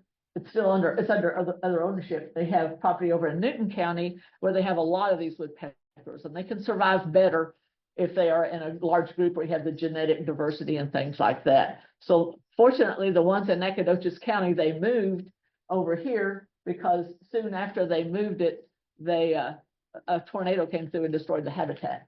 So they moved them there. Polk County, there were some on the Indian reservation there, and we thought for a long time they weren't there, but then somebody recently told me, oh yeah, they still have them. So we don't know for sure yet, and they don't tell us. So, but that's the range right now of them. Most of them are going to be on the national forest. You can't see that in here, but the heavier shaded ones are where the larger populations are, and of course those where the national forests are. This is the type of habitat that they originated in: large open pine stands, mature longleaf pine timber that you could ride a horse through, and of course the longleaf pine timber is about down to 3 or maybe 4% now of what it originally was. And like most endangered species, their reason for becoming endangered has been because of loss of habitat. And back in the late 1800s and early 1900s, the pioneers coming across the South and coming west towards Texas, they harvested a lot of the trees. Some of that was for building their corrals, their barns, clearing land for gardens and things like that. And not thinking that this was like unlimited resource here, but back in before the 1930s, they started realizing, hey, if we don't do something about this practice, we're not going to have any more trees. So that's when they realized, yes, it is a renewable resource, but we have to plant back. So almost all the trees that you see now are a few generations away from that. So they planted those back. So the loss of that longleaf pine along there occurred during this time. And when they planted back, it may or may not have been longleaf pine, but a lot of it is loblolly. But our woodpeckers have adapted to that. They live in loblolly and shortleaf pine and some slash pine and longleaf as well here in Texas. Other states that have other pines, like Virginia pine, they will live in that. So they don't have to have the longleaf pine. That was their tree of preference before, because that's what the majority of it was. And the longleaf pine are real good resin producers. This is what their habitat would look like today, well managed. The mid-story is not too high. It's not too crowded, even with the pine trees. And they need these large mature pine trees to build their cavities in live pine trees. They're the only woodpecker in North America that builds their cavities that they roost in at night and that they nest in live pine trees. Other woodpeckers are going to use dead trees or maybe one in a live tree, but it was built by someone else, like the red cockaded woodpecker.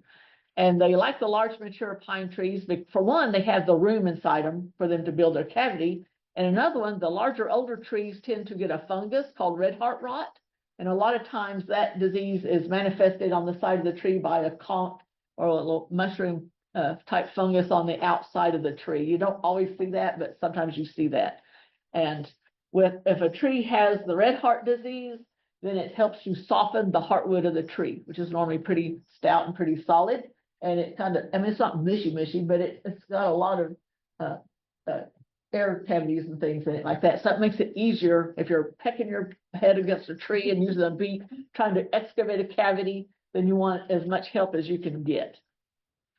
And this is a tree, we call it a start tree. I can tell it's something that the red cockaded woodpeckers have started, and it's round and conical. It's real smooth inside there. Sometimes we can mistake pileated feeding holes for that, but that's nice and smooth and round, going to be 2 inches in diameter like their cavities are. The sap is flowing.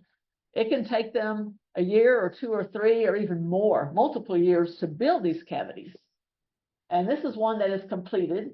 And once they finish the cavity and they can move in, they start pecking through the bark, getting to the sap layer and letting the sap flow down. So that sap flowing down freely helps to act as a banner for the birds. If they are, like if it's daytime, if they're near the cavity trees, they're not always right in that area. And a hawk is chasing them, they can get into that hole real easily because they can see that hole.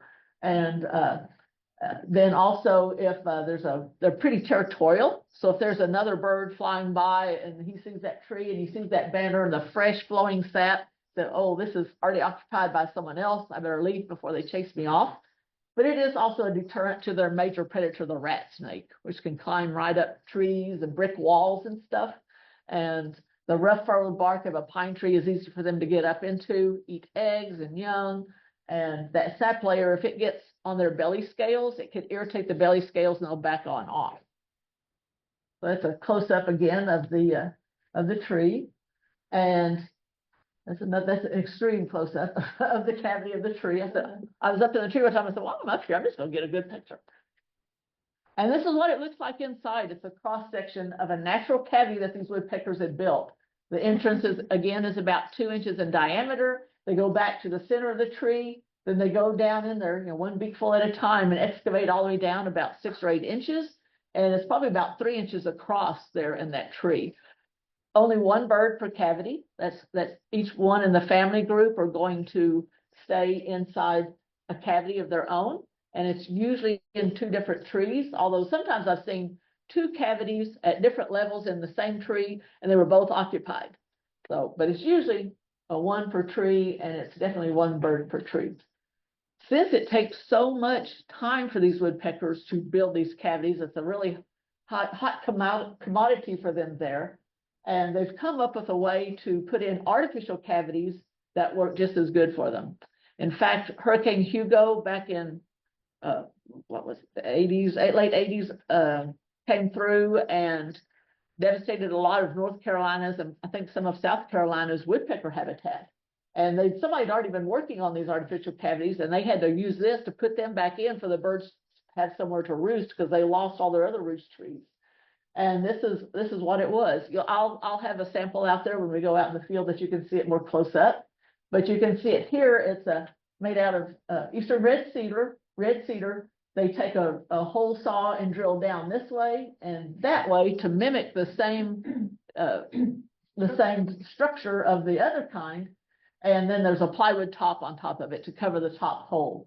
Nowadays, we put PVC pipe inside there, and that helps keep it from being enlarged by the larger woodpeckers, the red-bellied or the pileated woodpeckers, enlarging that cavity. And that's what it looks like inside. Very similar in structure to the natural cavities. And that can be put up in like 30 minutes to an hour. Wow. And this is someone that does that very well. They take a short barred chainsaw, get up into the tree. They have the box, and they can outline it with a marker of some sort, and then just cut through there, get all pieces out, cut it into chunks, and take those out. And then that box they cover with wood putty, so sap doesn't get inside it, and slip it in there where it's flush with the front. And there it is inside the tree.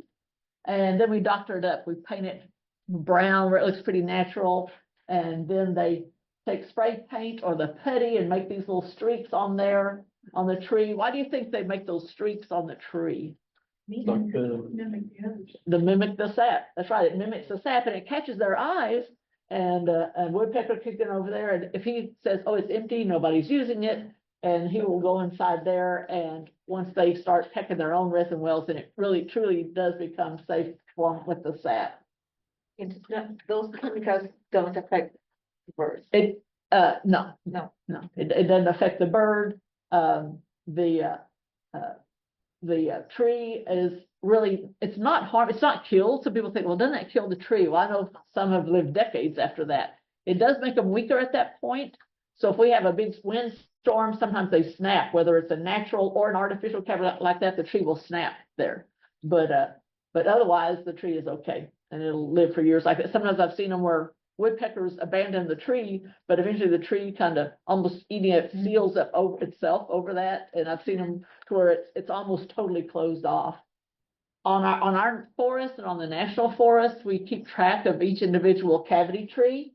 And so we still use the kooky green paint on there. US Forest Service has gone to white and a number tag on there. So I know each individual tree. Now this is an area where we put in 4 of those artificial cavities there. You can kind of see the green paint and the painted striping on there.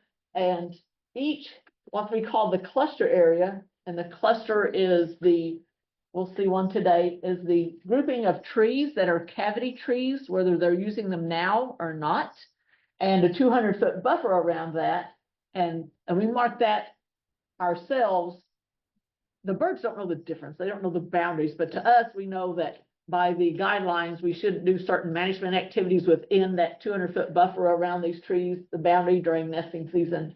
And so that's the only reason we delineate that. But that's called the cluster area, and the birds are called a group. So it's like a group of birds. Ideally, a family group would be a breeding male and a breeding female and a helper bird or 2. The helper birds are usually male offspring of previous year's hatches, and they help to, they stay behind and they help to defend the territory. They help to incubate the eggs when there's eggs. They help to feed the young when there's young. And they're really waiting if something happens to dad, that one of those males can come up, take the top breeding spot, get his own female, not his mother, but get his own female and keep the family line going. And that also makes for a healthier family group too. If they have 2 or more, 1 or 2 helpers, or maybe 3, then it's a healthier family. There's more that can go off foraging and bringing back food for the little ones. They can take shifts and sitting on the eggs. They can have help in defending the territory and that sort of thing. And this is an adult coming in to feed a juvenile that's sticking its head up there. And if it's big enough to stick its head up there, that means it's crawled up the side some. That tells me it's getting old enough, just about to fledge. This is how during nesting season, this is how I check nest cavities. And it's called a peeper scope. I'll have it today. I can't guarantee it'll work. It's got a little short in it, but it worked a couple weeks ago. So we'll see. Hope it works today. And we'll just see an empty cavity or maybe squirrels, but because they're not nesting yet. But it's basically a surveyor's pole, and on the top we've got a little probe that will stick into the cavity, and the probe has lights and a camera on it. And on the ground I have a monitor where I can see what's in the nest, and when I turn on the power to the lights and the camera, I can see what's in there on the monitor. So that tells me there's eggs there. In the old days, before I had the peeper scope, I'd have to climb up in the tree, get one of those little, 9-volt battery, and clip a little drop light to it, and have a little tool, like a mechanic's tool, where he looks in the engine, or like the dentist looks in your mouth, and stick the light in there, because you can't stick your hand or anything in a 2-inch hole and look and see what's in there. So that was time consuming and harder to do, and this is so much better. So I can see the eggs, and then I can figure out when I need to come back and check for young. And if I'm going to do banding, I can calculate when I can come back and get the young. So these are just a few views that we see through the peeper scope. Each member of the family group has their own cavity tree. And when it's nesting season, which around here, usually on the Jones, about the middle of April, they start laying eggs, maybe a little bit later, depending on the temperatures and the weather and things. So they start laying eggs then. When the female's ready to lay her eggs, she lays her eggs in the male's cavity tree. And she'll lay an egg a day until she's through laying. So each time she lays an egg each day, the male at night, he's going back to his cavity tree, the female's going to her cavity tree, and the helper birds are going to theirs. So the male's sitting on the eggs overnight. During the day, they go off foraging for food, and the eggs are still there, but once she lays her last, maybe her third or fourth egg or fifth, whatever she's gonna lay, when she finishes that, then the incubation starts. And there's gotta be somebody sitting on the eggs all during the day. So then they take shifts and sit on the eggs. Again, at night, Dad has to come in and sit on the eggs. This one, those of you who may know Debbie Layer, we've lost her, but she's a great photographer and a great friend of the red Cockaded woodpeckers. And she took this, and I call it the shift change, because it's like a once in a lifetime photo where, and that's what I think is happening here. Someone's sitting on the eggs, and someone's come up there to relieve them, and the other one says, "I'm out of here," and leaves. And the other one comes in sits on the eggs. And the eggs starting to hatch in about 10 or 12 days. Once they start the incubation period, 10 to 12 days, the eggs start hatching. So out come these little like gummy worm birds coming out of those eggs, and you wouldn't think, how did they fit in there? So they come out, and it's the buccal sac there they keep it pretty clean in there anyway. And that's a bundle of like the feces of the little ones, and they throw it over the side. So they keep it pretty clean. When it's nesting season or when it's just regular time of year, they don't use any nesting material. They don't bring in leaves, they don't bring in rabbit fur, they don't bring in limbs or anything like that to build their nest. Sometimes they will, on the inside of the cavity, they'll chip away a little bit of wood chips and lay that in the bottom, and that's it. So they don't have a real fancy house. How big are the eggs? Bigger than my thumbnail, but that's bigger than my thumbnail. I don't know how to say it, and not as big as that between my knuckles. So They're pretty small. yeah, but yeah, they are small. That's why I said, how do those little ones fit in there? This is an adult with probably some sort of grub, an insect larvae in its mouth, going to feed the little ones. And that's what these birds feed on. They feed on insect larvae, they feed on adult insects, they feed on, they flake away the bark of the pine trees, and they may find centipedes and ants and scorpions and things like that. There's a little bit of berry in their diet. For the most part, they're foraging on pine trees and a little bit on hardwood trees as well. If it's a dead tree somewhere that has insects in it, that's a buffet for them. So they can really help mop up on the insects that way. Do they ever forage from their own tree? Yeah, well, they peck on it a lot to make their sap flow, but I've seen them flake away bark, and that's probably what they're doing. They'll flake away bark sometimes, and that's what they're doing, is hunting for that. But they will, in the morning when they first get up, they each get on their cavity tree, and they peck to keep that sap flowing fresh. And they do that, then they go off, meet at the male's cavity tree, then they go off together as a family foraging on the forest. But I bet they will forage on their own tree. Do they ever visit bird baths? I've never seen them do that. I mean, I never have heard of them doing that. I don't know if they get most of their moisture from the fruits they eat, or if they I rarely see them down on the ground. I rarely see them lower than this, but I have seen them before on a tree that fell over, and they were on it for some reason, like maybe it had insect larvae or something in it.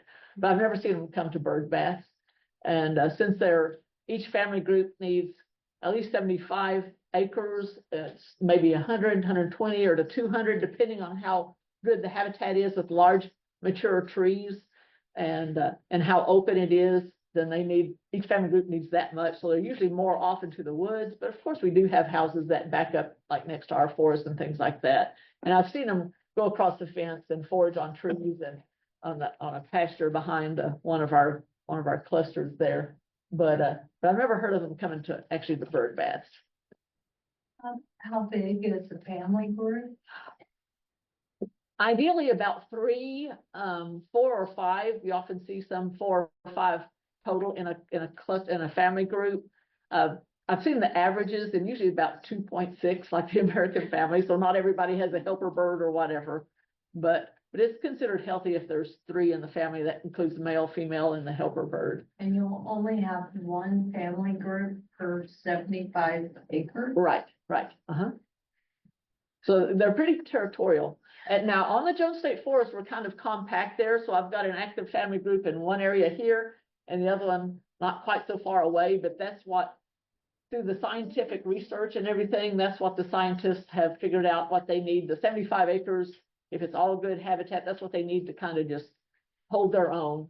If we're wanting to grow numbers and make larger families or whatever, they need more, and the U.S. Forest Service manages for at least 120 acres because they're mandated for recovering the bird. But pretty much as far as their territory and everything, they have to decide where they're going to go. We make divisions just so we show, hey, we've got enough habitat for these 2 families here and these 2 down here. Yes. So if they have like a really successful clutch over time with multiple males, the males that don't stay to be helpers, how far away do they go to establish their like own? Right, territory right. where They you would go, can- yeah, the females usually leave like, so if we're gonna capture some, we go in October, so November, probably December, January, if there's not a job for them to do, so they're gonna leave and try to find their own home. And sometimes some of the males will leave too. How far they will go, I've heard of them going 60 miles, which is unusual, but they will try to find another place on that forest. And with our forest, and there's so much development around us, between us and like the Sam Houston or some private properties, they would have to fly quite a ways over urbanized areas, and so they don't have as much good traveling territory, but they will do it. They've found. Same nest every year. Do what? They don't use the same. Yeah, they do. Unless something happens to it. The family stays there. They're not migratory at all. They stay in the same place. They usually use the same nest tree unless something happens to it, and they may change to another one. Which they do. If it gets older and if it's dirty and things like that, or if the tree dies, they will move to another one. The male will take up another cavity tree and move there.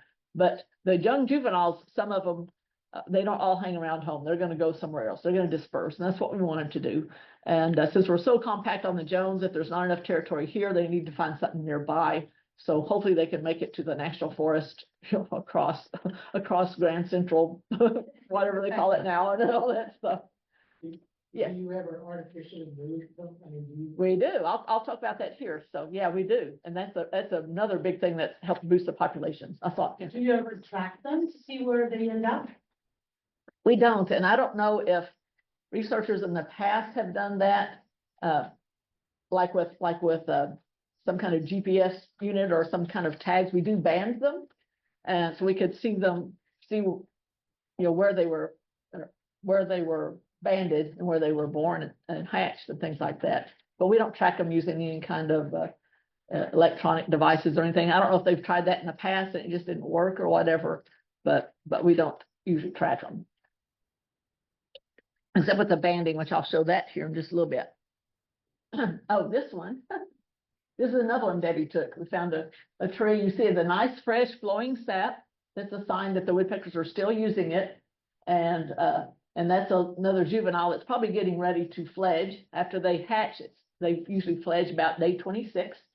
And this one's come to feed that one. You can't see it in here because it's not dark enough, but there's a red patch on top of that one, so I could tell that one's a male. And this is me trying to capture them. I'll show you my equipment when we get to the forest, but I've got a piece of rubber surgical tubing and some 50-pound test fishing line and made some loops on that. And that's the acceptable way to capture the little ones.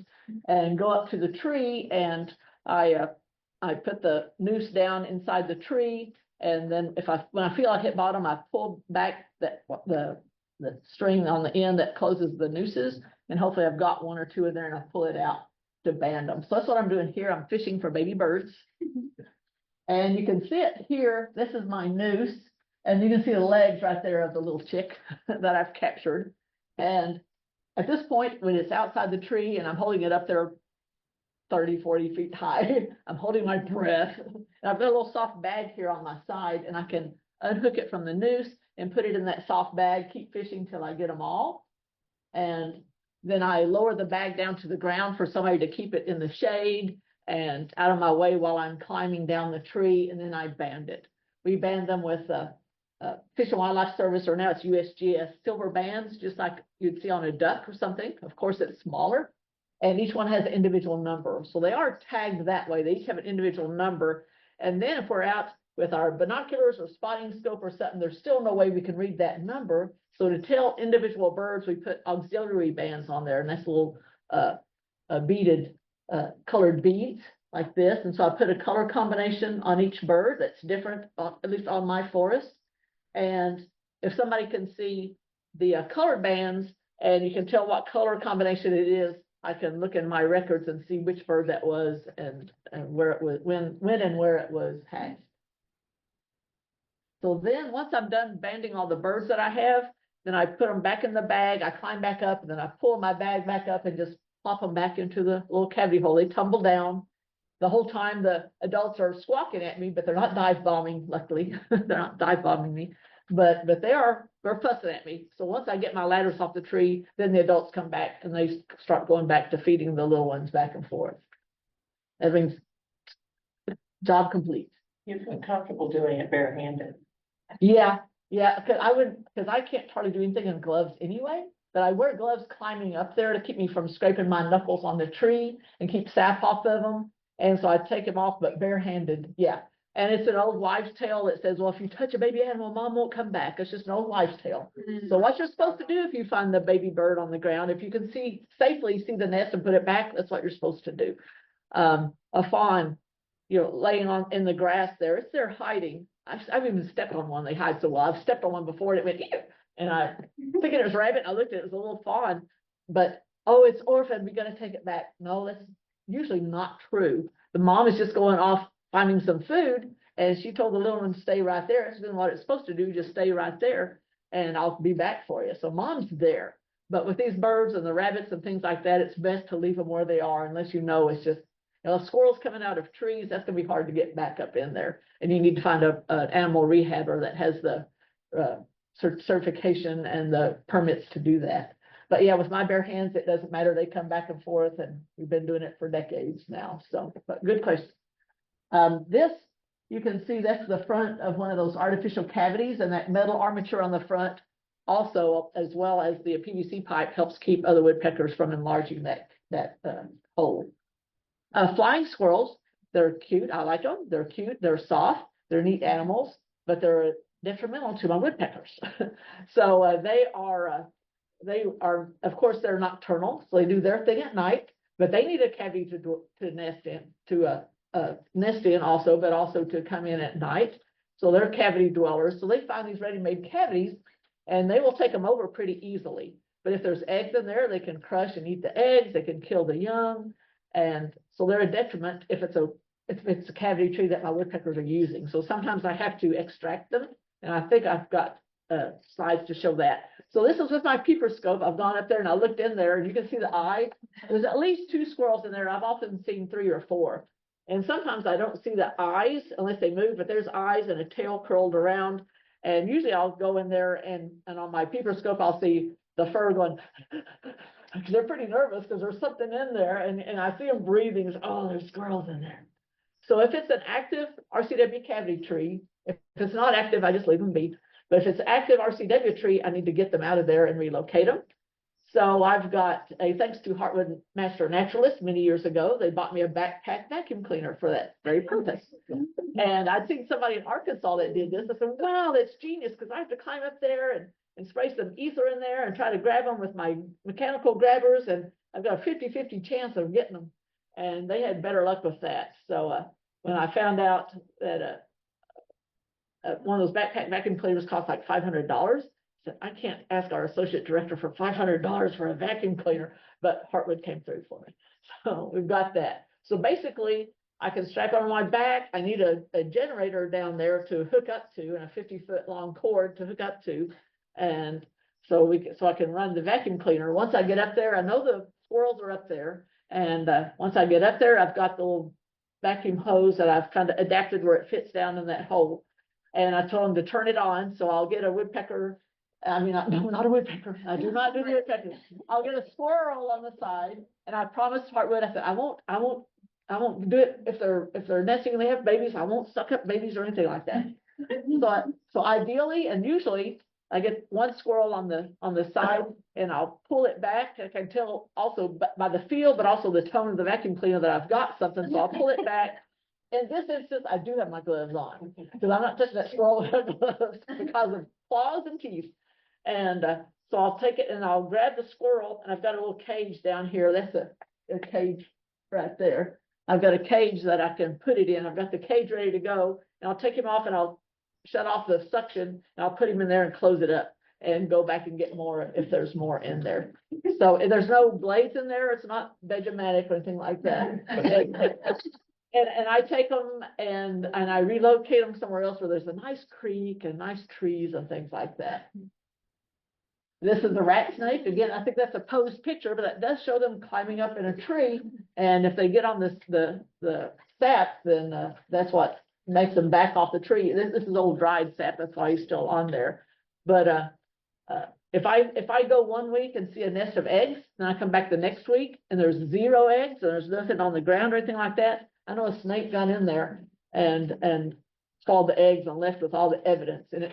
And you have to look around. If there's another tree that the snake can come up and go across and bypass that sap layer, then we need to get that down. Yes. About the squirrels, introducing those artificial nesting boxes, have they seen where that like reduces, like do the squirrels maybe take those over as well, and does that relieve them? They will get into it. Could the natural cavities, it could. I don't know that it slows down the squirrels in getting into the other cavities. It does give them more options, and we're supposed to have at least 4 usable cavities in each cluster, so to give the birds more options. And if squirrels take over one, or a storm damages one, or the tree dies, they have another option until we can put in some more. So it does give the squirrels a little bit more option. They still can get in the other cavities, but that's not necessarily why we put in the artificial cavities. Yeah. But since there's more options out there, and anyway, as a wildlife biologist, if there's a dead tree or dead stag out somewhere that's got holes in it, hey, if it's not a health hazard to people or a safety hazard to people, then leave it standing, because that's housing a lot of different critters that can use those cavities. But in this instance, I take them out. But the flying squirrels themselves, they're going to find artificial or natural ones, either one. But that's not really the reason we put them up there. But if it's an old artificial cavity and the woodpeckers aren't using it, I will leave them there, because I don't want to take them out or miss some and they get away from me, then they come back and get right back into it. So. Southern pine beetles that Kat mentioned before, they can smell the sap from these pine trees.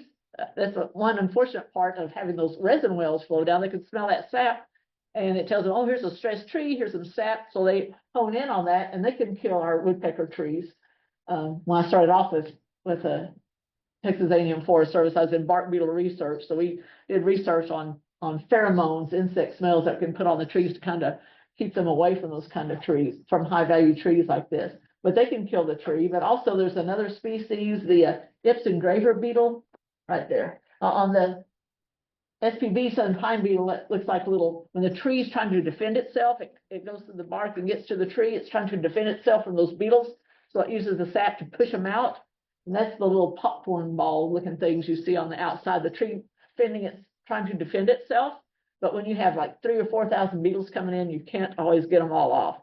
So you can see those when any of the bark beetles, the southern pine beetle, the black turpentine beetle, or the Ips engraver beetles attack a tree. That's the tree trying to defend itself, but it doesn't mean necessarily that the tree's going to make it.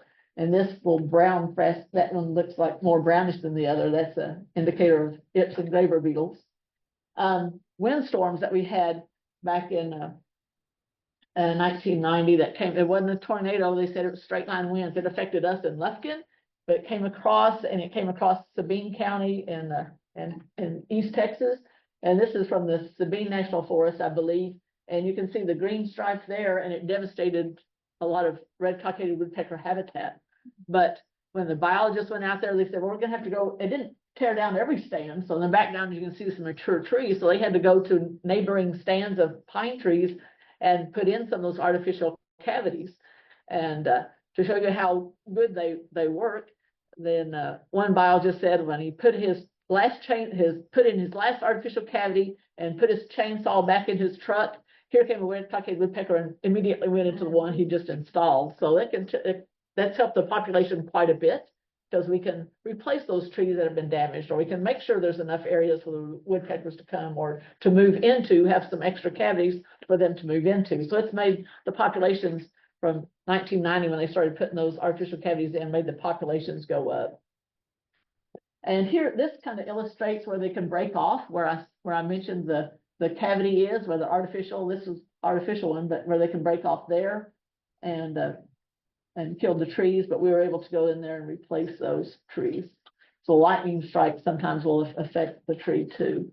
To keep the cluster area like this, where the woodpeckers build their cavities in that kind of shape, we need to do management. And it's normal forest management that keeps the forest healthy anyway. So it's going to be prescribed burns. At times it gets so high and dense and thick that we can't safely burn in there and turn into a big, too hot of a fire. And so sometimes we have to come in with mulching machines or herbicides and things like that. Also, yes, here we're doing the prescribed burning there. Again, another tool that we do anyway for good forest management, put nutrients back into the soil and getting rid of some of the competition of the extra tree, of the bushes and things like that. And when you can see here, it's black after the prescribed burn, but they did it on the right day with the right conditions and the right wind speeds and things like that. And very soon it starts greening back. It's kind of light here, so it's hard to see that difference there. Here's a better one, a close up where you can see the vegetation coming up really quickly. And that's going to be new, fresh, green vegetation that's good for wildlife as well. Helps open up the stand to sunlight. That'll help some of those fruiting and berrying plants work. And this is a mulcher, kind of like a glorified brush hog. I don't know if it's going to work. Okay. It's just a short video clip, but it doesn't work if I don't do it right. But it's a mulcher. It's got a drum up front that kind of basically goes down and chops up that vegetation that's underneath. And it's a very good tool to help us when it gets this big and bad, where we can't do any prescribed burning safely to do that. It helps get that vegetation down. And then we have to back it up with herbicide or prescribed burning afterwards, because actually when this stuff, it knocks it down, and a lot of things sprout back, like the yopons and the sweet gums, with a vengeance. It just makes them worse. So we have to follow up with other prescriptions after that. So the other one was a before, and here's a after. Was it before and after? So it helps it out. We don't want it down like a golf course, because we want the ground cover to come up, and that helps breed the insects that climb up the trees later on, and helps feed the woodpeckers as well. Boy Scouts with a hatchet and an axe and things like that, well, they go to town. So Eagle Scouts looking for a project, and if they come to me, they always get an approved project for working with an endangered species. So they can come out, and it'll look like this. That group had that, and they're out there working, and it can end up looking like that. Of course, they can't do the whole 75 acres or 80 acres or whatever, but I choose. And usually they can get 3 done in a day or a day and a half with their crews. And part of that is them manning a crew and that sort of thing. But I just pick 3 of these cavity trees and go 50 foot out from those trees. And that's the more important area where I need it cleared out to protect them from predators. Master Naturalist, this is 2014, either 2014 or 2018. I think this was the first time we brought birds to the forest, which would be 2014. And Heartwood Master Naturalist, there may have been some Gulf Coast people come up too, but they came out and they by hand did the same thing our Boy Scouts were doing, cleared a bunch of brush in an area where we didn't have the funds to open up an old stand. Woodpeckers had been there several years ago, but they hadn't been there in a while. And we're going to put in those artificial cavities to bring birds from Louisiana and put into here. And so they got out there working. It was August. I said, y'all just work half a day and then quit. Y'all had to make them quit so they wouldn't get overheated. But they did a great job in clearing that away so we could actually move the birds into it later. Let me see where I'm at here. And don't let me go too over much, Michael. So, and it's already almost 11, but I didn't see when I started. So that's the work they've done there. When we're managing for the red cockaded woodpecker, we're not just managing for one species. The same type of habitat, the same type of management helps other rare plant and animal species like the bobwhite quail, Bachman sparrow, Louisiana pine snake, probably the rarest snake in the United States, and Texas trailing phlox, which only occurs a few areas naturally. Recovery efforts, moving populations from one area to another, and we've done that 3 times on the Jones down here. We're slated to do that again this year, but I don't know. May not know till the last minute if there's gonna be birds, and with the feds kind of in a flux right now, I don't know if it's gonna happen. But moving birds from one population to another really helps to beef up the gene pool, not just put more numbers in the population, but to beef up the gene pool, especially in an isolated place like where we are, where we don't get a lot of influx of new genetics. So we have to capture them. We have to wait till we capture juveniles, which means they were hatched that year back in the spring, and we're doing this in October. And we catch juveniles because from their experience before, the juveniles stick where you put them better than the adults do. And they know, those on the national forest, they know where the juveniles are, which ones are extra. We don't want to take any groups helper bird, just want to leave back some birds. And then we know where they are. They wait till before dark. They come in and fly into their cavity. Then we have poles and a wire mesh on a net, a wireframe net, and a real fine thinned mist net. And we plop it over the hole, and then somebody on the ground like this has a pole or a stick, and we start scratching and banging on it like a predator's coming up to get them. So ideally, they flush out and they get into that net like this, get tangled up in it, and it's done at night, and they're screaming bloody murder. So if there's neighbors nearby, I wonder what they think. But they can draw blood on those knuckles because those heads have special muscles in their neck to peck on the tree, on the wood. And they can really bloody knuckles. So we unleash them, put them in boxes that are labeled, find a unrelated male and female, and then I come pick them up. We take them, we insert them into the tree. I have to climb up at night and put them into the tree, put a wire mesh over it for overnight so they don't just freak out and fly out and get eaten by an owl, and have a string going from the ground. And I have it tacked up there enough to keep the bird in, but light enough to where someone on the ground can pull it. So we come out there, we go like that first time we got like 2 hours of sleep. Well, if it was sleep, we got 2 hours of sleep because once we put them in at 3 a.m, went to the hotel room, and then had to come back and get ready to release them. And I have somebody on one string for the female, one string for the male. When they start pecking on that screen, when they would normally get up, we synchronize our pulls, and the bird comes out. And see, I had a young helper there, and the birds fly out. And hopefully they meet, fall in love, and stay where we put them. They don't always stay where we put them. The next time, 2018, I was able to do it. The first time someone else had to do it because I'd broken my hand, but I got to do it the last 2 times. And releasing the birds, and someone was not as great of a camera was able to film this. But they don't always stick where we put them. And I was worried that first time when I went back a few weeks later to see how they were doing. There was no activity on the trees like they were using the trees. I said, oh no, we lost them all. And with the pros that do it all the time, they said, no, sometimes they just shuffle around and find their place on the forest. And that's what happened. And I know that first year for moving 2 pairs, which was a total of 4 birds, I could account for 3 of the 4 at least. And that was from people with binoculars and cameras taking good photos. And I could see the bands, and I could tell that we still had the Louisiana birds there. And at least one of them took up a breeding female position in one of our family groups, and that's what we want, that new genetic. So we have Cajun blood on the forest there. And the current status, this is from all the way up to 2024. That's the Sam Houston National Forest. That's where we have most of them here in Texas. And we have the Davy Crockett, Angelina, and Sabine National Forest down here. So they've all slightly increasing or holding their own, but the Sam Houston, that has more birds, and they're usually the donor birds to other populations, how much they've grown. Every 5 years, Fish and Wildlife Service does a 5-year review, and they'll take several species, whether it's birds, mammals, mollusks, insects, cactus, other plants, and things like that. And they go through and look at the current status. They look at current data. And they, like in the case of the woodpeckers, they'd ask the current managers. So, hey, if we decide, it's endangered now, but if we decide to downlist it to threatened, or if we decide to take it off the list totally, how are you going to manage for the birds?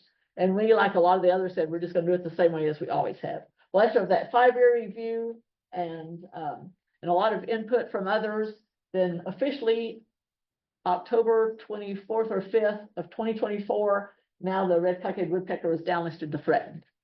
So, so it's still protected, but just in different ways. But from what I look at what we're all supposed to do, it looks like the same way as we've always done it anyway, and that's how we were gonna do it anyway. So we're still protected, just have that, threatened designation, and it gives actually landowners and land managers a little more leeway in what they can do to manage for the bird.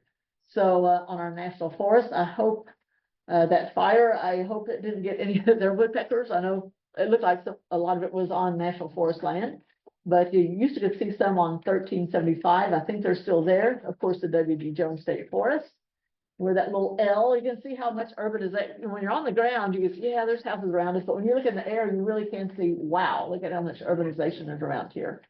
And still growing. Yeah, and so we have that upside down L shape, which is the forest there that will be going on here in a little bit. We have a lot of bird watchers that come out there, and Ivy Fairchild is another state forest in Cherokee County between Rusk and Palestine, where we have a couple family groups, and they're on the Prairies and Piney Woods Wildlife Trail. Nominated them and had them put on that trail when they were asking for others.